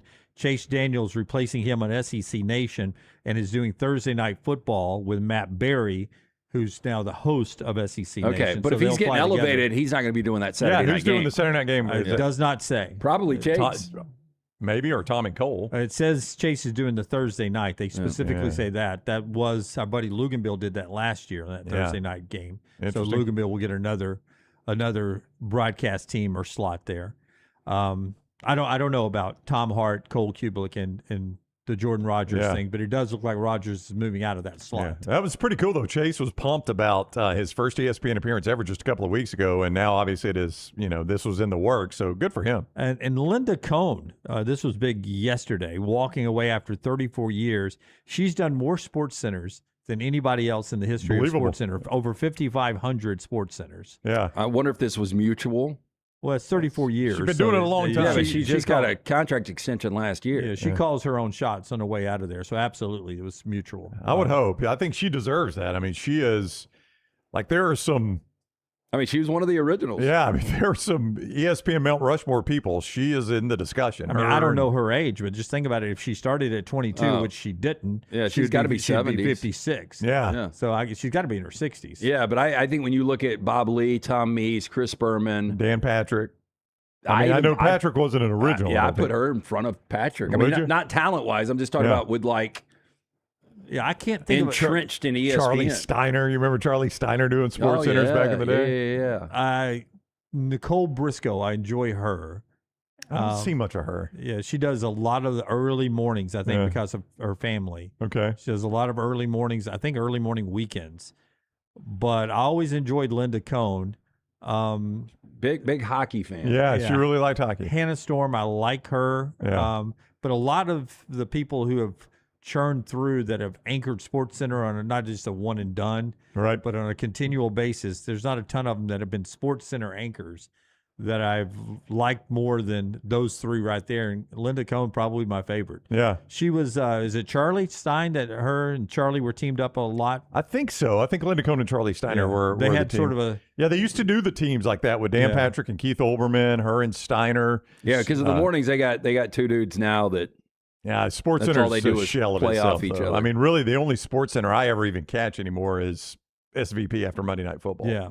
And isn't that crazy that for a good decade, it was such an important part of your I life. know. Oh, you watch it all the time. Watch it 2 or 3 times a day. Yeah. Watch it in the morning. Watch it in the afternoon. It was the only way I saw some highlights. You know. Now you got the ticker. Now I don't need it. I got a ticker now. Everything's on the ticker. Okay. I only got to wait 4 more minutes to see that score again. All right. One NFL thing before we take a break, brought to you today by our friends at Michelson Laser Vision. 205-969-8100. I wore the contacts for a decade, wasted money. It was a pain in the ass taking the contacts out at night before bed, putting them back in the next morning. Make the phone call that I made. Ask for Amy. Tell her the next round sent you. They're going to hook you up with a hassle-free consultation. You got nothing to lose to find out if LASIK is right for you. If you wear contacts or glasses, now is the time to figure this out. 205-969-8100 or michelsonlaservision.com. Okay. The Super Bowl era started in 1967, so this is a long time. Don't put the graphic up yet, Forrester. But the CBS NFL account put up the ranking of the highest win percentage in the Super Bowl era in NFL history. And I bring this up today because 104 years ago today, the NFL became the NFL. Okay. They had been around for 2 years as what was the name, Brown? The American Football... The American... It was the Professional Football Association. Yeah, the APFA. The AFP... AFA, whatever. Yeah. The NFL rolls off the tongue. Yeah. That did not. NFL, it became the NFL 104 years ago today. So if I ask you, starting in 1967, the highest winning percentage in the Super Bowl era is? I would buzz in first, Lance. So I'll take first answer here. I'll go Pittsburgh Steelers. I was going to say. A good answer, but thank you. But wrong? It's not number one. Wow. Yeah, it's going to be interesting because you look at the ebbs and flows. Yeah, like the Patriots had a really good run, but they have been really terrible. bad at times. Green Bay. I'll give really you another hint. It's not Tampa Bay. Okay, thanks for clear. Take this that is off just the board. winning percentage. Winning percentage. And by the way, it's less than 600. Yeah, I will go San Francisco. San Francisco. That's an excellent answer. Not correct. Give me the list, Forrester. It's the Dallas Cowboys at 592. We overthought that one, didn't we, Lance? Yeah. Pittsburgh is next, though, Brownie, 589. The Ravens at 570. Is that Baltimore Colts and Ravens? Do you know? That is Ravens and Browns. They got the Browns history. Gotcha. Vikings, Packers, Patriots, Broncos, Chiefs, Dolphins there, Brown. Be patient. I know. 49ers. We've had good years. Eagles, Seahawks, Rams make that top. What is that, top 10? I mean, if you're a Vikings fan, how sickening is that right column? Everybody over there's got multiple Super Bowls except you. Oh, wow, yeah. I mean, look at that. You don't have a single Super Bowl. Hey, the Rams went 11 years from 04 to 15 without a winning season. So for the Rams to be on that list, pretty crazy. Yeah. I mean, God, the Vikings. Such a good franchise with nothing to show for it. And they've been close. They've been in Super Bowls. Still, that team Atlanta beat, what was that, 98? Yeah, 98. That team Atlanta beat was a dang good team. Well, I mean, think about when Stephon Diggs walked it off against the Saints, and then they hosted, now Case Keenum was the quarterback, but they hosted Nick Foles in Philadelphia. They were favored. All they had to do was win that game. We saw Philadelphia go on and beat the Patriots in that Super Bowl. I mean, they have been really close. So just looking at the trophies, the 49ers are 5-time champions. The Patriots are 6 times champions. The Steelers are 6-time champions, and the Cowboys are 5-time champions. That's right. Wow. Yeah. Just I found that interesting that nobody has a 60% winning percentage. And it would have taken me a minute to get to Minnesota. Like I thought about Baltimore, but I didn't know. I didn't know if there was a cutoff on how many games had to be played. I didn't know all that. Baltimore has been a really good franchise. And I also didn't know if I was getting Baltimore plus Browns or Baltimore plus Colts, but you're right. It was the Browns that moved in there, so you got their history. Yeah, and the new Browns started their own history. Yeah. And the Colts took their history from Baltimore to Indianapolis. Yeah. the fact that Philadelphia is on there, that's super. They were really good before the Super Bowl, but the Super Bowl era, there were a lot of times that the Eagles were not that good. Yeah. They have moments like the Randall Cunningham, Reggie White teams are pretty good. Yeah. Well, honestly, it seems to me the Steelers were the most consistent. They are 100% the most consistent on that list. Like, I can't remember the Steelers Now, having... Baltimore over the last 20 years has been right there. Yeah, I would agree. But if you go from the start of the... Most of those are around for the start of the Super Bowl era. I would say Pittsburgh's been the most consistent. And I guess Dallas, too. I mean, you don't get there without being... Everybody's had bad years. Yeah, but good for the Seahawks, the expansion franchise, to be a top 10 winner of all time. I just remember when I was a kid how bad the Packers franchise was. Oh. Do y'all remember the Magic Man was the starting quarterback for a minute? Don Majikowski or whatever his name was? I can remember when Bart Starr was the coach. Oh, and it was terrible, wasn't it? Trying to get to 8 wins to make the playoffs. Yeah. Yeah, back to Seattle. I mean, general managers are massively important. That's why I'm still blown away. At the college level, we talk about general managers now with the NIL, but we don't talk about them enough. I mean, that is $1 million position because John Snyder, the job he's done with Seattle, bringing in a guy like Sam Darnold and going from, favored to not make the playoffs to winning a Super Bowl. I mean, it's all about the GM. Literally, our old friend Jim Nagy, they announced approved his contract. So I think 1.4 a year or 1.2 a year, something like that for the. Is that more than he was making at the Senior Bowl? I would imagine. Yeah, I misread that because I GM job at Oklahoma. I thought it must have been multiple years. They put the number. I thought I saw $3 million or $4 million, and I was like, God, they're paying that per year? No, it was a 4-year, $4 million deal or something like that. Yeah, I'm telling you though. Chad Bowden, if USC bounces back, and if they were to win a championship in the next couple of years, I think that's when you're going to see like a break-the-bank moment for GMs. Yeah. I think they'll get to $3 million a year. A couple of other college football notes when we come back on the other side, and we'll get to trash. The show today being brought to you by, LT is just in our next sponsor. It's Roback.com, and it's the Next Round store. The Roback hoodies are tremendous. I could wear one every day. And then the nextround.store. Start with Roback.com and tell everybody how they can get 20% off. Yeah, very simple. Go to Roback.com, put in that TNR 20. You're going to get 20% on all the items you order from our friends at Roback. Whether you're a golfer and you love the golf shirts with all the different prints, the golf, not only shorts, the great pant that you can wear on the golf course, you can wear it in the office. They've got the dog bandanas that Chili and Bullet love, the bathing suits. I've got 5 of those now. The price point on them, incredible, very durable. You can save 20% when you put in that code TNR20. Go to Roback.com and take advantage. And our friends at the TNR store, nextround.store, nextround.store. There you see LT sporting a little T-shirt there. You can check out the T-shirts, the hats, and everything. And don't forget, in commercial breaks and everything throughout the 1,224 shows we've done, you've seen you wearing the Next Round gear all over the world. So in commercial breaks, don't go away. Check out and see if you pop up. And if you'd like to send us a picture of you wearing the gear, just like when we did it day one, we'll throw you into the commercial breaks. It's all right there. Nextround.store, nextround.store. Follow Dunaway on Twitter and Instagram at Jim Dunaway. We interrupt this program for breaking news. From the Gators of the litigation situation. Insurance companies have a playbook. I repeat, insurance companies have a playbook. Deny, delay, defend. They know which law firms will fold and settle cheap. They are not on your side. That's corporate greed at work. At Alexander Sonara Trial Attorneys, we fight back. We have the resources, the muscle, and the will to take them on. And you don't pay a dime unless we win. They fight dirty. We fight hard. Call 659-777-7777 or hit up alexwins.law. Physical office location, Birmingham. Sterling and the fine folks at Champy's Chicken on Highway 119 in Alabaster want to welcome you in for a great lunch or dinner starting at 11 a.m. every day. Chicken that's brined overnight and cooked to order, and the taste of the Delta with those Delta recipe tamales. Champy's is perfect for all your tailgating needs this football season. You can also choose Champy's for your next party, wedding, or birthday. Great food, great people. Champy's Chicken on Highway 119 in Alabaster, and everything online at champy'schicken.com. At Central State Bank, we are large enough to serve you and small enough to know you. Manage your money with ease, whether it's mobile banking, hassle-free checking, competitive loans, business solutions, or personalized financial advice. We're your hometown bank with big-time service. Visit us today and experience banking made simple, because at Central State Bank, you come first. Member FDIC.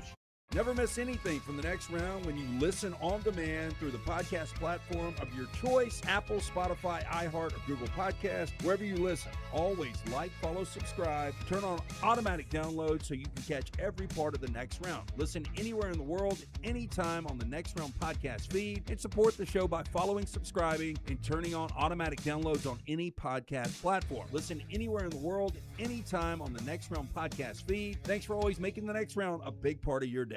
Hey, for all of your IT and printing needs, reach out to our friends at Xerox Business Solutions. Look, I'm still one of those old school guys. I print my notes every single day for the show. If you watch the show here on the Next Round, you see all the notes in front of me.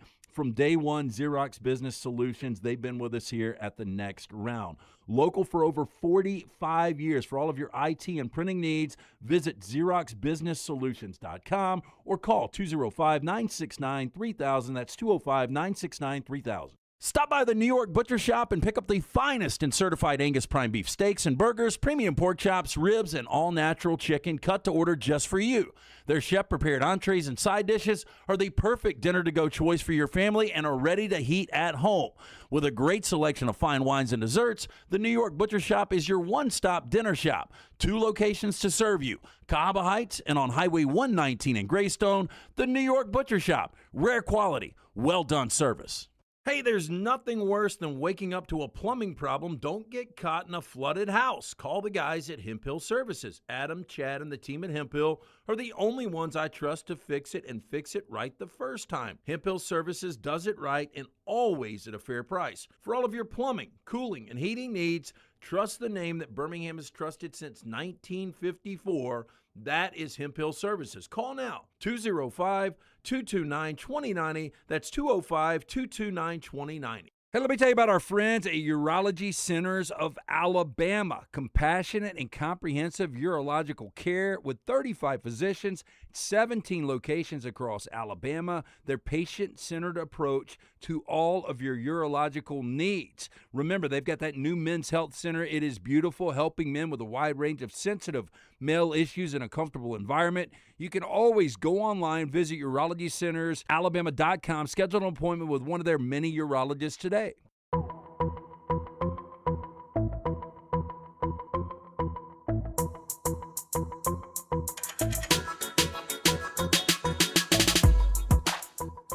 Final hour of the show being brought to you by our friends at Champy's World Famous Fried Chicken, champy'schicken.com. Highway 119 in Alabaster. Look at those Mississippi Delta recipe tamales stacked up there.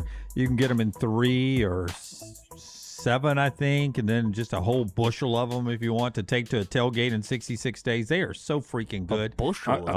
Yeah, I'm not going to ask Tyler how many he could eat because it'd probably be 2 or 3. But right. Dunaway, how many of those tamales could you eat? Well, I have to cut the taste with the slaw occasionally because they can get a little. That's got some kick to it. Like I can't eat just one thing over and over. Like if I was doing the hot dog challenge, I would have to put condiments on it. So with that, I have to go with a little slaw. Every now and then, I could eat one bite of slaw, eat one bite of slaw. I think I could do 8. Oh, I could do 20. In one sitting? Oh, yes. Now, would you do 8 before you got on a flight? Ooh, I would not want to do that to the other passengers. Yeah, That's island behavior. Yeah, I agree. I can eat. 20 of those tamales? Those are filling, man. I think I've had 4 in one sitting up here. That'll get you. And you feel that. That'll fill you up. Yeah. Oh, I went last time I was at Champy's. No joke.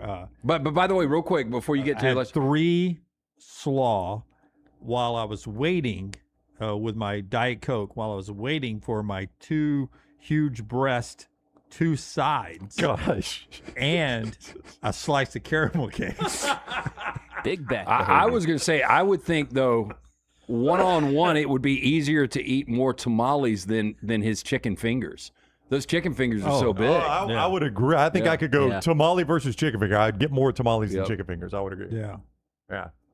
This is a battle I'd like to fight for us. And that was a lunch, by the way. I still had dinner that night. I think we need to take you around the country and do the man versus food challenge. I can't eat fast. Yeah, and, he's well, like, some of them it's I not think even time based. It's just, can you eat this? He's an impressive eater for our level. That's right. That's right. But you know what they were able to do on that show. What's the dude's name? Adam Richmond. Yeah, Adam to Richmond, eat that former hamburger guest. that was this big. Yeah. I can't do that. That's crazy. And he's pounding beer and milk at the same time. Like it. That takes special prayer. Like he could have probably been a competitive eater. But when he came on, remember he was like, it was not good for the health. Yeah, no. It had a bad impact on him. Well, there was one episode where he drank like a gallon of milkshakes. Oh. Like I can eat big meals. I can't competitively eat. Yeah, that's disgusting, competitively eating. Yeah. And when they're dipping hot dogs in water, that's just disgusting. Oh, Food yeah. should never be treated that way. I had the thought of doing that, but No, I'm there glad was just you no didn't. chance of me No. finishing it. Yeah, if I'm there glad you was, then I probably would have gone that route. Ugh. But See, I had a leftover. When I went to New York Butcher for Father's Day, I did 3 big steaks. So I had one that night. Turns out, and I saved one for last night. I didn't eat lunch here. I picked up new clubs from Inverness Country Club where they watch us. Inverness Golf, right there on 280 where they watch us in the store. Yeah, there. it's on in the show. I walked in. We're on That's the right. replay. Big They were fans. watching us live at Inverness. So I picked up new clubs there yesterday, and I was going to play golf. I didn't have time to eat lunch, so I played 18 holes. So I came home, and I knew I had the leftover steak from New York Butcher Shop. So I went in there. Well, Maggie had only eaten a third of hers, and I had not had lunch. So I warmed up the air fryer, heated those things up, and had a steak and a 2/3 last night for dinner. I can't eat a ton. Like this is a testament again to New York Butcher Shop, but the steak is so rich and flavorful. Oh yeah, 6 to 8 ounces is enough for me. Is that Wagyu or is that No, prime? it's just the prime. Yeah. Mine was the prime Yeah. fillet. Now you can generally eat less Wagyu than you would a normal steak because it is so rich. It's so rich. But like, could But you? I like prime better. I mean, I'm not just saying that because it's less expensive. It is. But what I is like, your go-to ounces? Like if you just, I don't just whatever that normal ribeye they've got cut there is. There's probably 16-ounce ribeye, wouldn't you say? Just yeah. their But what main about if you're bone-in? going fillet though? Because I mean, obviously it's different. Fillet 8 would be 8 to 12. Okay. Yeah, I like the 12. 12 Yeah, is- probably a 12. That's a That's big a lot fillet. of food. That's a lot of food. Yeah. So I had the 12 and then 2/3 of another. So That's a lot. That was 20. Oh my gosh! You had 20 ounces of fillet. I didn't know it was fillet. Yeah, and a bowl of salad. God, and 2 Diet Cokes. that's crazy. Because And you wonder why you've got a gut. Yeah, I didn't want the calories of the Coke Classic, so I That's went right. Diet Coke. You got to have somewhere to store it. That's right. That's right. Oh, Every I time don't you wonder talk- why I have a tell gut. these Yeah, I know. stories- Yes. I don't wonder why I have a gut. I know why I have it. Every time you tell these stories, Leslie from Way to Wellness just erases a chalkboard. Like, all right, let's start over. No, Here we no, go. no. Right Again, there. she calls her husband. She's like, "Yeah, buy the boat. Buy the boat." He's back. No, without Leslie, how big would he be though? Oh, yeah. yeah. Well, show him, Forrester. Take me out of the shot. I'd be too big for the shot. I'd be leaning over out of the shot. All right, Trash Time brought to you today, as I said, by our friends at Champy's, but always Bud Light. Easy to drink, easy to enjoy. Tyler, you ready to hit it? There's no doubt you need length and girth up front. Length matters. LT's Trash is presented by Bud Light. Easy to drink, easy to enjoy. We start first with Six Flags over Georgia. I used to go all the time as a kid. I think it's probably been 40 years since I've been. I've been more recently than that. We took Anna Kate one time when she was probably 10. It's probably been a decade ago. Yeah. So a frightening malfunction left riders stranded hundreds of feet in the air at Six Flags, according to a rider who captured the experience. Oh, my negative. God. Now, that was popular when I would go over there in the 80s. I did that one time and would never do it again. And I just looked at the chains, and I was like, these are not Brown, really is great chains. Is it going on right now? He's tingling. I did. I tingled. I had to look away. Now, I cell tingled. phone footage right here shows riders stuck on the Sky Screamer, a swing ride that lifts passengers approximately 250 feet in the air before rotating them around the park. Now, one rider could be heard in the video saying, quote, "Stuck up here, bro. Yeah, this is my last day at Six Flags. I'm not doing this shit no more." How many days do you go to Six Flags? Well, the season passes are as much as a single day ticket. Yeah, So, it doesn't like, really, the finances of it don't make sense. Yeah, when I was like 12 years old, my friends and I would just all get season passes, and then our parents would just take turns driving us. What I liked is when I was a kid, they would have like a church night, and they would have some big Christian music artist there, and your church group would go. And if you would wait until the Christian music concert started, the rides were empty. Like everybody went to the concert, and you could just buzz through the rides. So this video is from content creator David Early. I've got to ask, how does it always seem like content creators are in these situations? Exactly. Because I know they manipulate a lot of their content copy. Creators. Yeah, that's true. Yeah, but like they can't manipulate the ride stopping unless do you think he could pay somebody $500? Hey, make sure we're stopped for a couple of minutes up here. Yeah, I seriously doubt it. I imagine this is more just somebody Six who Flags having old posts rides. on Facebook a lot, and so they're calling themselves a content creator. Yeah, I'm just going to say, watch when it pans to her, right? Yeah. Brooks has a good point. Right, There's who you are and what you do. Watch right here, when it pans to her to start with, to the left. Doesn't it pan to her? Yeah, it comes back. Hang on. Ugh, I hate that part. She's not moving or blinking or anything. No, I think this is AI. I don't think it's AI. I think she's. This was from ABC News. I think she's scared shitless. Okay, how long I do am you too. think they were up there? Again, this is going to be one of those where time is going to seem a lot longer. I'm going to say 12 minutes, but it seemed like 2 hours. Yeah, I was going to say 20. 10 minutes. Okay. Yeah. I'd be terrified to take my phone out that high. Oh, God. Oh, me too. I'd be afraid I'd drop the phone. That was my first thought. Is like, I'm not filming. Yeah. There's so many people that'll film like their point of view on roller coasters. Yeah. No selfie stick, no grips or pop sockets to be found, no GoPros. They'll just hold on to it the whole ride. But just It's look how ridiculous. thin that chain is. Yeah. Uh-huh. I can't. Yeah, this is my sister's favorite ride at Six Flags. Oh, Yeah. gosh. She has Well, lost her mind. it was the signature ride. It was in the logo for a while. It was called like Really? Sky Show something. me again, Jim. It was in the logo for a while. What's it now? It would really open up at the top. Would it? Yeah. What was the shape of that logo again? It was. You start down here and you work your way Yeah, up. right. Do you go back down? And it would sort of balloon That was the out. parachutes, and you would come back down, and you could Oh, it see was the yeah. parachutes. Because I remember being a kid going to Atlanta. I would look But it for was that. the same thing, basically. Yeah, it would Yeah, carry you pretty But up. the funny thing is they had a pad underneath, like, Right, I this was gonna snaps, say, that's yeah. going to protect you. Oh.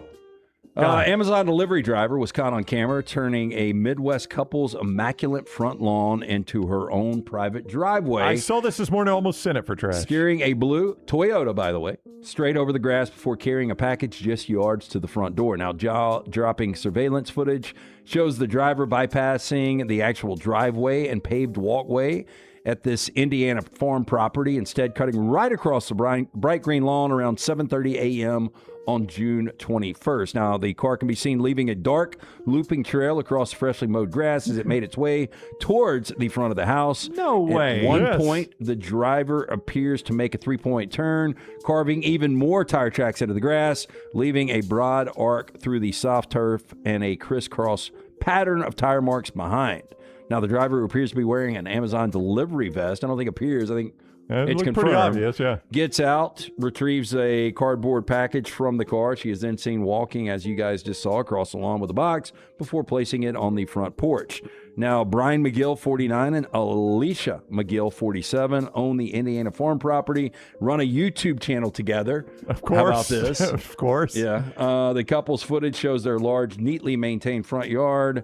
Driver could have parked by the road or used the driveway before making the short walk to the drive. Instead, the footage shows her taking her vehicle across the lawn. Why are we falling for this? They're YouTube creators, and this person doesn't really work for Amazon. They get the vest, they do this so they can get views and stuff like this. Why do we fall Why for do I this? make trash anymore? Nothing's real. All right, but it's Sure, two, we doubt it's every two story. YouTube Yeah, I mean, folks. what's the point? It's two YouTube folks. They pay this lady who casually drive. Nobody would have done that. I should just give a disclaimer. Everything I pull comes from a major news outlet. Yeah. So Yeah. if you think anything's fake, go take it up with Yeah. ABC, No, CBS, I do think this Reuters, is all them. complete horseshit. Like, You don't believe it's real? no, there's no way. I mean, Yeah. I think it's real for sure. Now, but I there's think some this Amazon- couple has paid this girl. That's I've right. seen how dumb some delivery Yeah, drivers are and how just little of a shit they get. I've- behind I it. understand that. I understand that. I was at home one day because I sometimes. But you would when I- lose your job for this, 100%. Yeah, but when I don't answer the door. No. I just don't answer the door. I'm with you 100%. And because my dogs bark.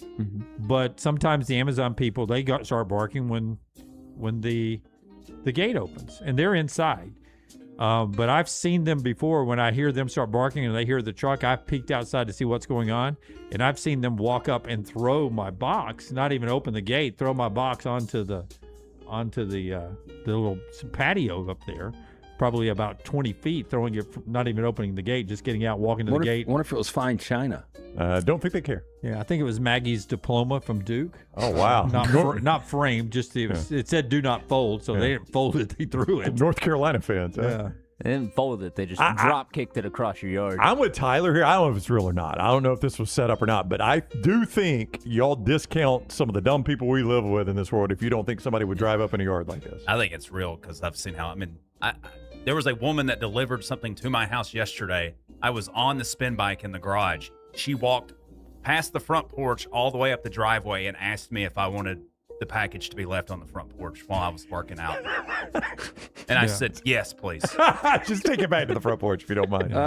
Many have heard claims of retaliatory restaurant workers spitting in customers' food.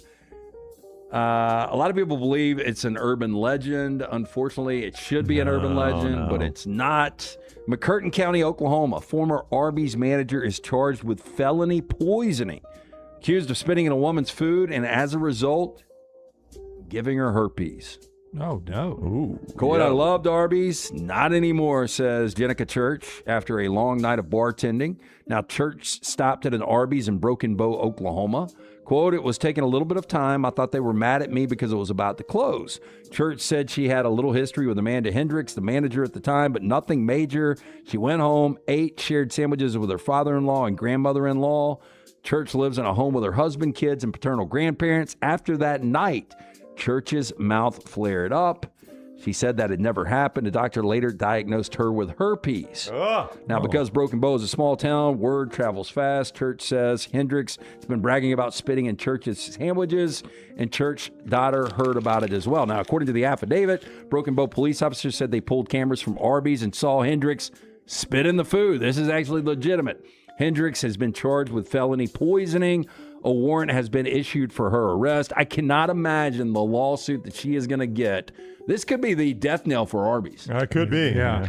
What would you guys want if Arby's gave you herpes from somebody spitting in your food? Well, it depends on whether I ordered the herpes simplex one combo or not. That's what I said, the old beef and herpes. That's a classic menu item. No, but you've heard of like, we've got the virus. Can you imagine a husband comes home and he's like, I've got herpes. I got it from somebody spitting in my food. You think a wife's going to believe that? That's right. Hey, a hot take here. And I don't do takes, but it's a hot one. Back in the day, the Hardee's roast beef was better than the Arby's one. Did y'all ever have the roast beef? Never did. You Never did. I've tried it, yeah. You didn't like it? I was Hardee's breakfast only back Hardee's then. had the better roast beef of the two. Yeah, I did. I don't like roast beef sandwiches. Okay, well, then you would be a bad one to judge on this. But the Hardee's roast beef was better. Now, I tell you what was epic at Hardee's was the sausage and the gravy, biscuits and gravy. Biscuit and gravy. Yeah, thank you. Biscuit and gravy. Epic. No, it was. No, their biscuit and gravy was outrageous. I don't like roast beef, but I think their beef and cheddar is really, really good Arby's? with the Arby's sauce. I and don't put a little love. horsey I on don't there. love the. I don't love the onion roll. No, you better grab it quick because I'm telling you, we're gonna have an update on this. This is gonna be a. Can't even imagine how big this suit will be. I mean, the one on Valleydale already went out of business when I was working at 33. Oh, did it? Jeff Spiegel was upset about it. Man, Speaks didn't like that. I drove past it He's the a other day. fast food connoisseur. The biggest landmark used to be the strip club over there. It's no longer called what it used to be called. Oh, he's talking about Valley. You're talking about Green Springs over by the station. No, that's Valley Avenue. No, he said Valleydale over by. Oh, I meant Valley Avenue. I know what you're talking about. The Arby's at Valley is shut down too because I drove past it the other day and it's got all these signs on it, nothing Arby's related. Well, it just dawned on me that all the TV stations in Birmingham are either on Valley Avenue or Valleydale. That is true. That's a good point. And radio, pretty much. British man is hoping soccer comes home this summer as he dribbles a ball 2,000 miles across Africa all the way to the UK. Now, this is James Lewis. He doesn't have teammates around him or a state-of-the-art stadium to kick the ball in. All he has is his mind is getting back to the UK with the ball at his feet in the name of a charity. Now, Lewis is a soccer coach. He's combining his love of the game with his fundraising efforts by traveling from Marichek back home to Rugeley in Staffordshire, England, to raise money for the St. Giles Hospice. Now, it's a cause close to his heart, with hospice having cared for his father 15 years ago. Lewis has been raising money through extreme and innovative methods since, including previously running 3 marathons blindfolded back in 2024. Now he's making a 2,000-mile journey from Africa to the UK while dribbling a football, roughly 30 miles per day, all while carrying 30-pound backpack full of supplies. He's in the thorns there. He may want Yeah. to, oh, gosh. You may want to stay on the trail. Yeah. What are we doing there? Now, he has got to make this trek before July 19th. He is aiming to raise over $100,000 before the challenge is over. He's 26 years old, so he's still got energy. He can do it. I'd kick it onto a plane. Where'd that kid go? Delta? You'd see me kicking it up the Delta walkway. Or onto a train at least, right? Kick it on a plane. That's all I got. That seems miserable right there. That is Trash Today, brought to you by our friends at Bud Light. Easy to drink, easy to enjoy. Don't forget, next week, our Folds of Honor, annual Folds of Honor show is on the road. We invite you to come out, Brownie, at Walk-On. That is right. We're going to be at Walk-Ons 4 to 6. Walk-Ons, the Tattersall Park location, just off Highway 280, with our friends at Bud Light, and you can make your donations to Folds of Honor. If you don't know about Folds of Honor, it is our favorite charity up here, and we love a lot of charities. Folds of Honor does tremendous work, though. They make sure that the family members of our military that have been killed in action, disabled, or Purple Heart awardees are given college scholarships. So many times our country has failed our veterans, and that is an absolute travesty. People like Folds of Honor step in and make sure those families are taken care of. We owe everything we have as a nation to our veterans and our active duty military, and they make sure those families are cared for with college scholarships. And now they've even expanded into first responders as well.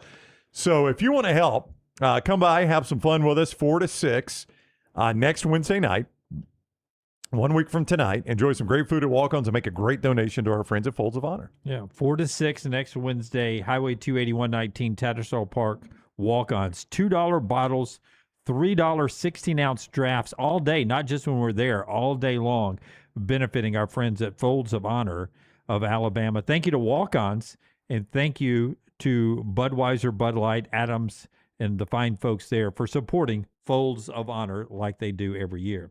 All right, a couple of other things in college football. July 1 coming up, a big commitment date for 5-star corner, DB 5-star, Joshua Dobson, down to 4 schools, Texas A&M, no particular order, Texas A&M, South Carolina, Michigan, and Auburn. A weird South Carolina in there. That's interesting. 5 stars, big guy to get. Hey, you know your team's going to have a bad year when you finally get alcohol sales in your stadium.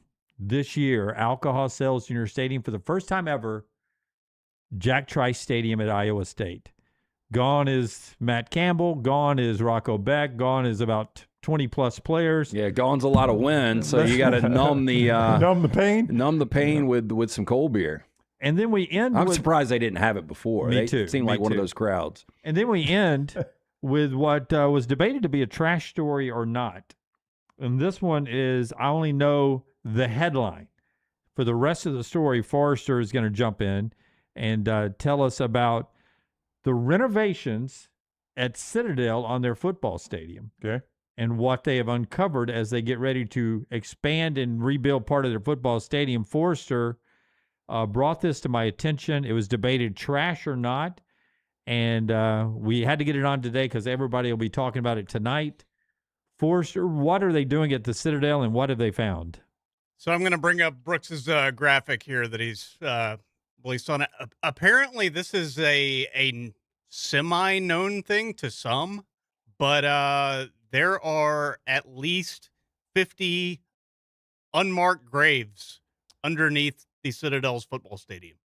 Okay, that is a military school. Do we know, are they, I mean, is there a military nature to this? I mean, how do they have 50 the unknown soldier? Yeah, how do they have 50 graves under their football stadium? In the news report that I used to kind of post the caption for this, because I put a graphic out about it, apparently when the stadium was built in 1947, they knew that there were unmarked graves beneath the stadium, and they built it anyways. Hey, Bryant Denny has one end zone expansion from having the same issue. Now we know what happened to Jack Crow, right? But there is a lot of military history there with Charleston was very prevalent in the Civil War. And I've walked on their campus. I went to Charleston a few years ago, and I love going to different college campuses. I probably walked over some dead bodies. Boy, you did. The remains date back to the historic Tower Hill Cemetery, which was operational from 1841 to 1927 before the stadium was built. So we just built the stadium on top of a cemetery, basically? Yep. Is that what happened? Well, I remember they did this in Poltergeist, and it turned out really bad. But apparently archaeologists are working to maybe identify some of the remains and to kind of give a proper burial to the it's a known thing, and they're trying to effort to get these bodies put somewhere, exhume them and get them in a more proper burial place. Well, if it's poltergeist rules, they don't need to move them. Yeah. Oh, yeah. You just build the stadium right back over. If you don't have anybody you just build calling a new to stadium somewhere else, exhume them. Yeah, I mean, if nobody knows, like, is there anybody that has been like, we never knew where Granddad was buried. Thank you guys for doing this. I mean, yeah. They discovered 300 graves back in 2004. So, good Lord, how many people were getting buried? So obviously, they just built it on the cemetery land, which I guess when that cemetery goes out of business in the future, I guess it's open land to be built on top of. I mean, it says that there are 26,000 people buried in the cemetery. How many? 26,000. That's a big old cemetery. Yeah, isn't it is. I mean, I would assume the biggest cemetery in Alabama is Elmwood still. Yeah, I mean, it's massive. Well, Charleston's pretty landlocked in that area too. It's almost like a peninsula. So, is it below sea level? I think it's right. It's right at sea level. I don't remember there being any sort of levees or anything when I was there. Wait for high tide. Well, I'm just saying. I mean, you go to New Orleans and you can't bury anything beneath. Yeah, you see everybody buried they there. float out to sea there, but no, I think it's right at sea level. I've had Alabama fans tell me Jordan Hare's on a burial ground, but yeah, I've heard I don't know if there's any proof of that. Kathy Bates in The Blind Side said Tennessee, Neyland Stadium on It's a burial ground. Yeah. Well, it's got they got the body farm out there. They got the body farm out there at Tennessee. Yeah, but that's not. They got a moor underneath the field. But yeah, they found this installing some sort of new drain system underneath the Citadel Stadium. Yeah. RTD4 says, damn, that's worse than BK tearing down apartments to build a house. No. Man, how freaked out would you be? You're some like rural construction guy working this job at a stadium and you find bones. And got another one over here. All right, that's the Citadel. As they, by the way, when you plan a stadium expansion, the last part of the cost you did not was all of this. You didn't think, okay, now we've got to deal with all of this. All right, we got all the rebar. Do we have exhuming the bodies? Is that in the budget? When they found one body, the guy walked in and the construction guy was like, hey, shh, Tony, don't tell anybody. Right. And then, hey, found another one, boss. And eventually they were like, okay, we can't keep this a secret anymore. Did they ever prove John Gotti was not buried below Giant Stadium? No, they still don't know where he is. They still don't know where he is? But That was still always the standing, rumor. right? East Rutherford. No, they tore down Giant Stadium, did they not? They did, the old East Rutherford. The old East Rutherford, because they built that one right next to it. That's right. That's right. All right, that's the show today. We're back with you tomorrow. Don't forget the next reel drops today. Yes, it will be dropping very soon. Just working on the final details. A couple of re-edits, so a new next reel is up. And Brown and I are mentioned in it, is what you're telling me? Yeah, we did the movies that you guys haven't seen, which won't be much of a surprise. So you can go see but that. the movies see that Tyler hasn't seen were absolutely shocking, and according to that back room, they're really shocked with my number one. All right, so go check that out. The next reels dropping on our platform right here. Until the next time, God bless you. God bless America.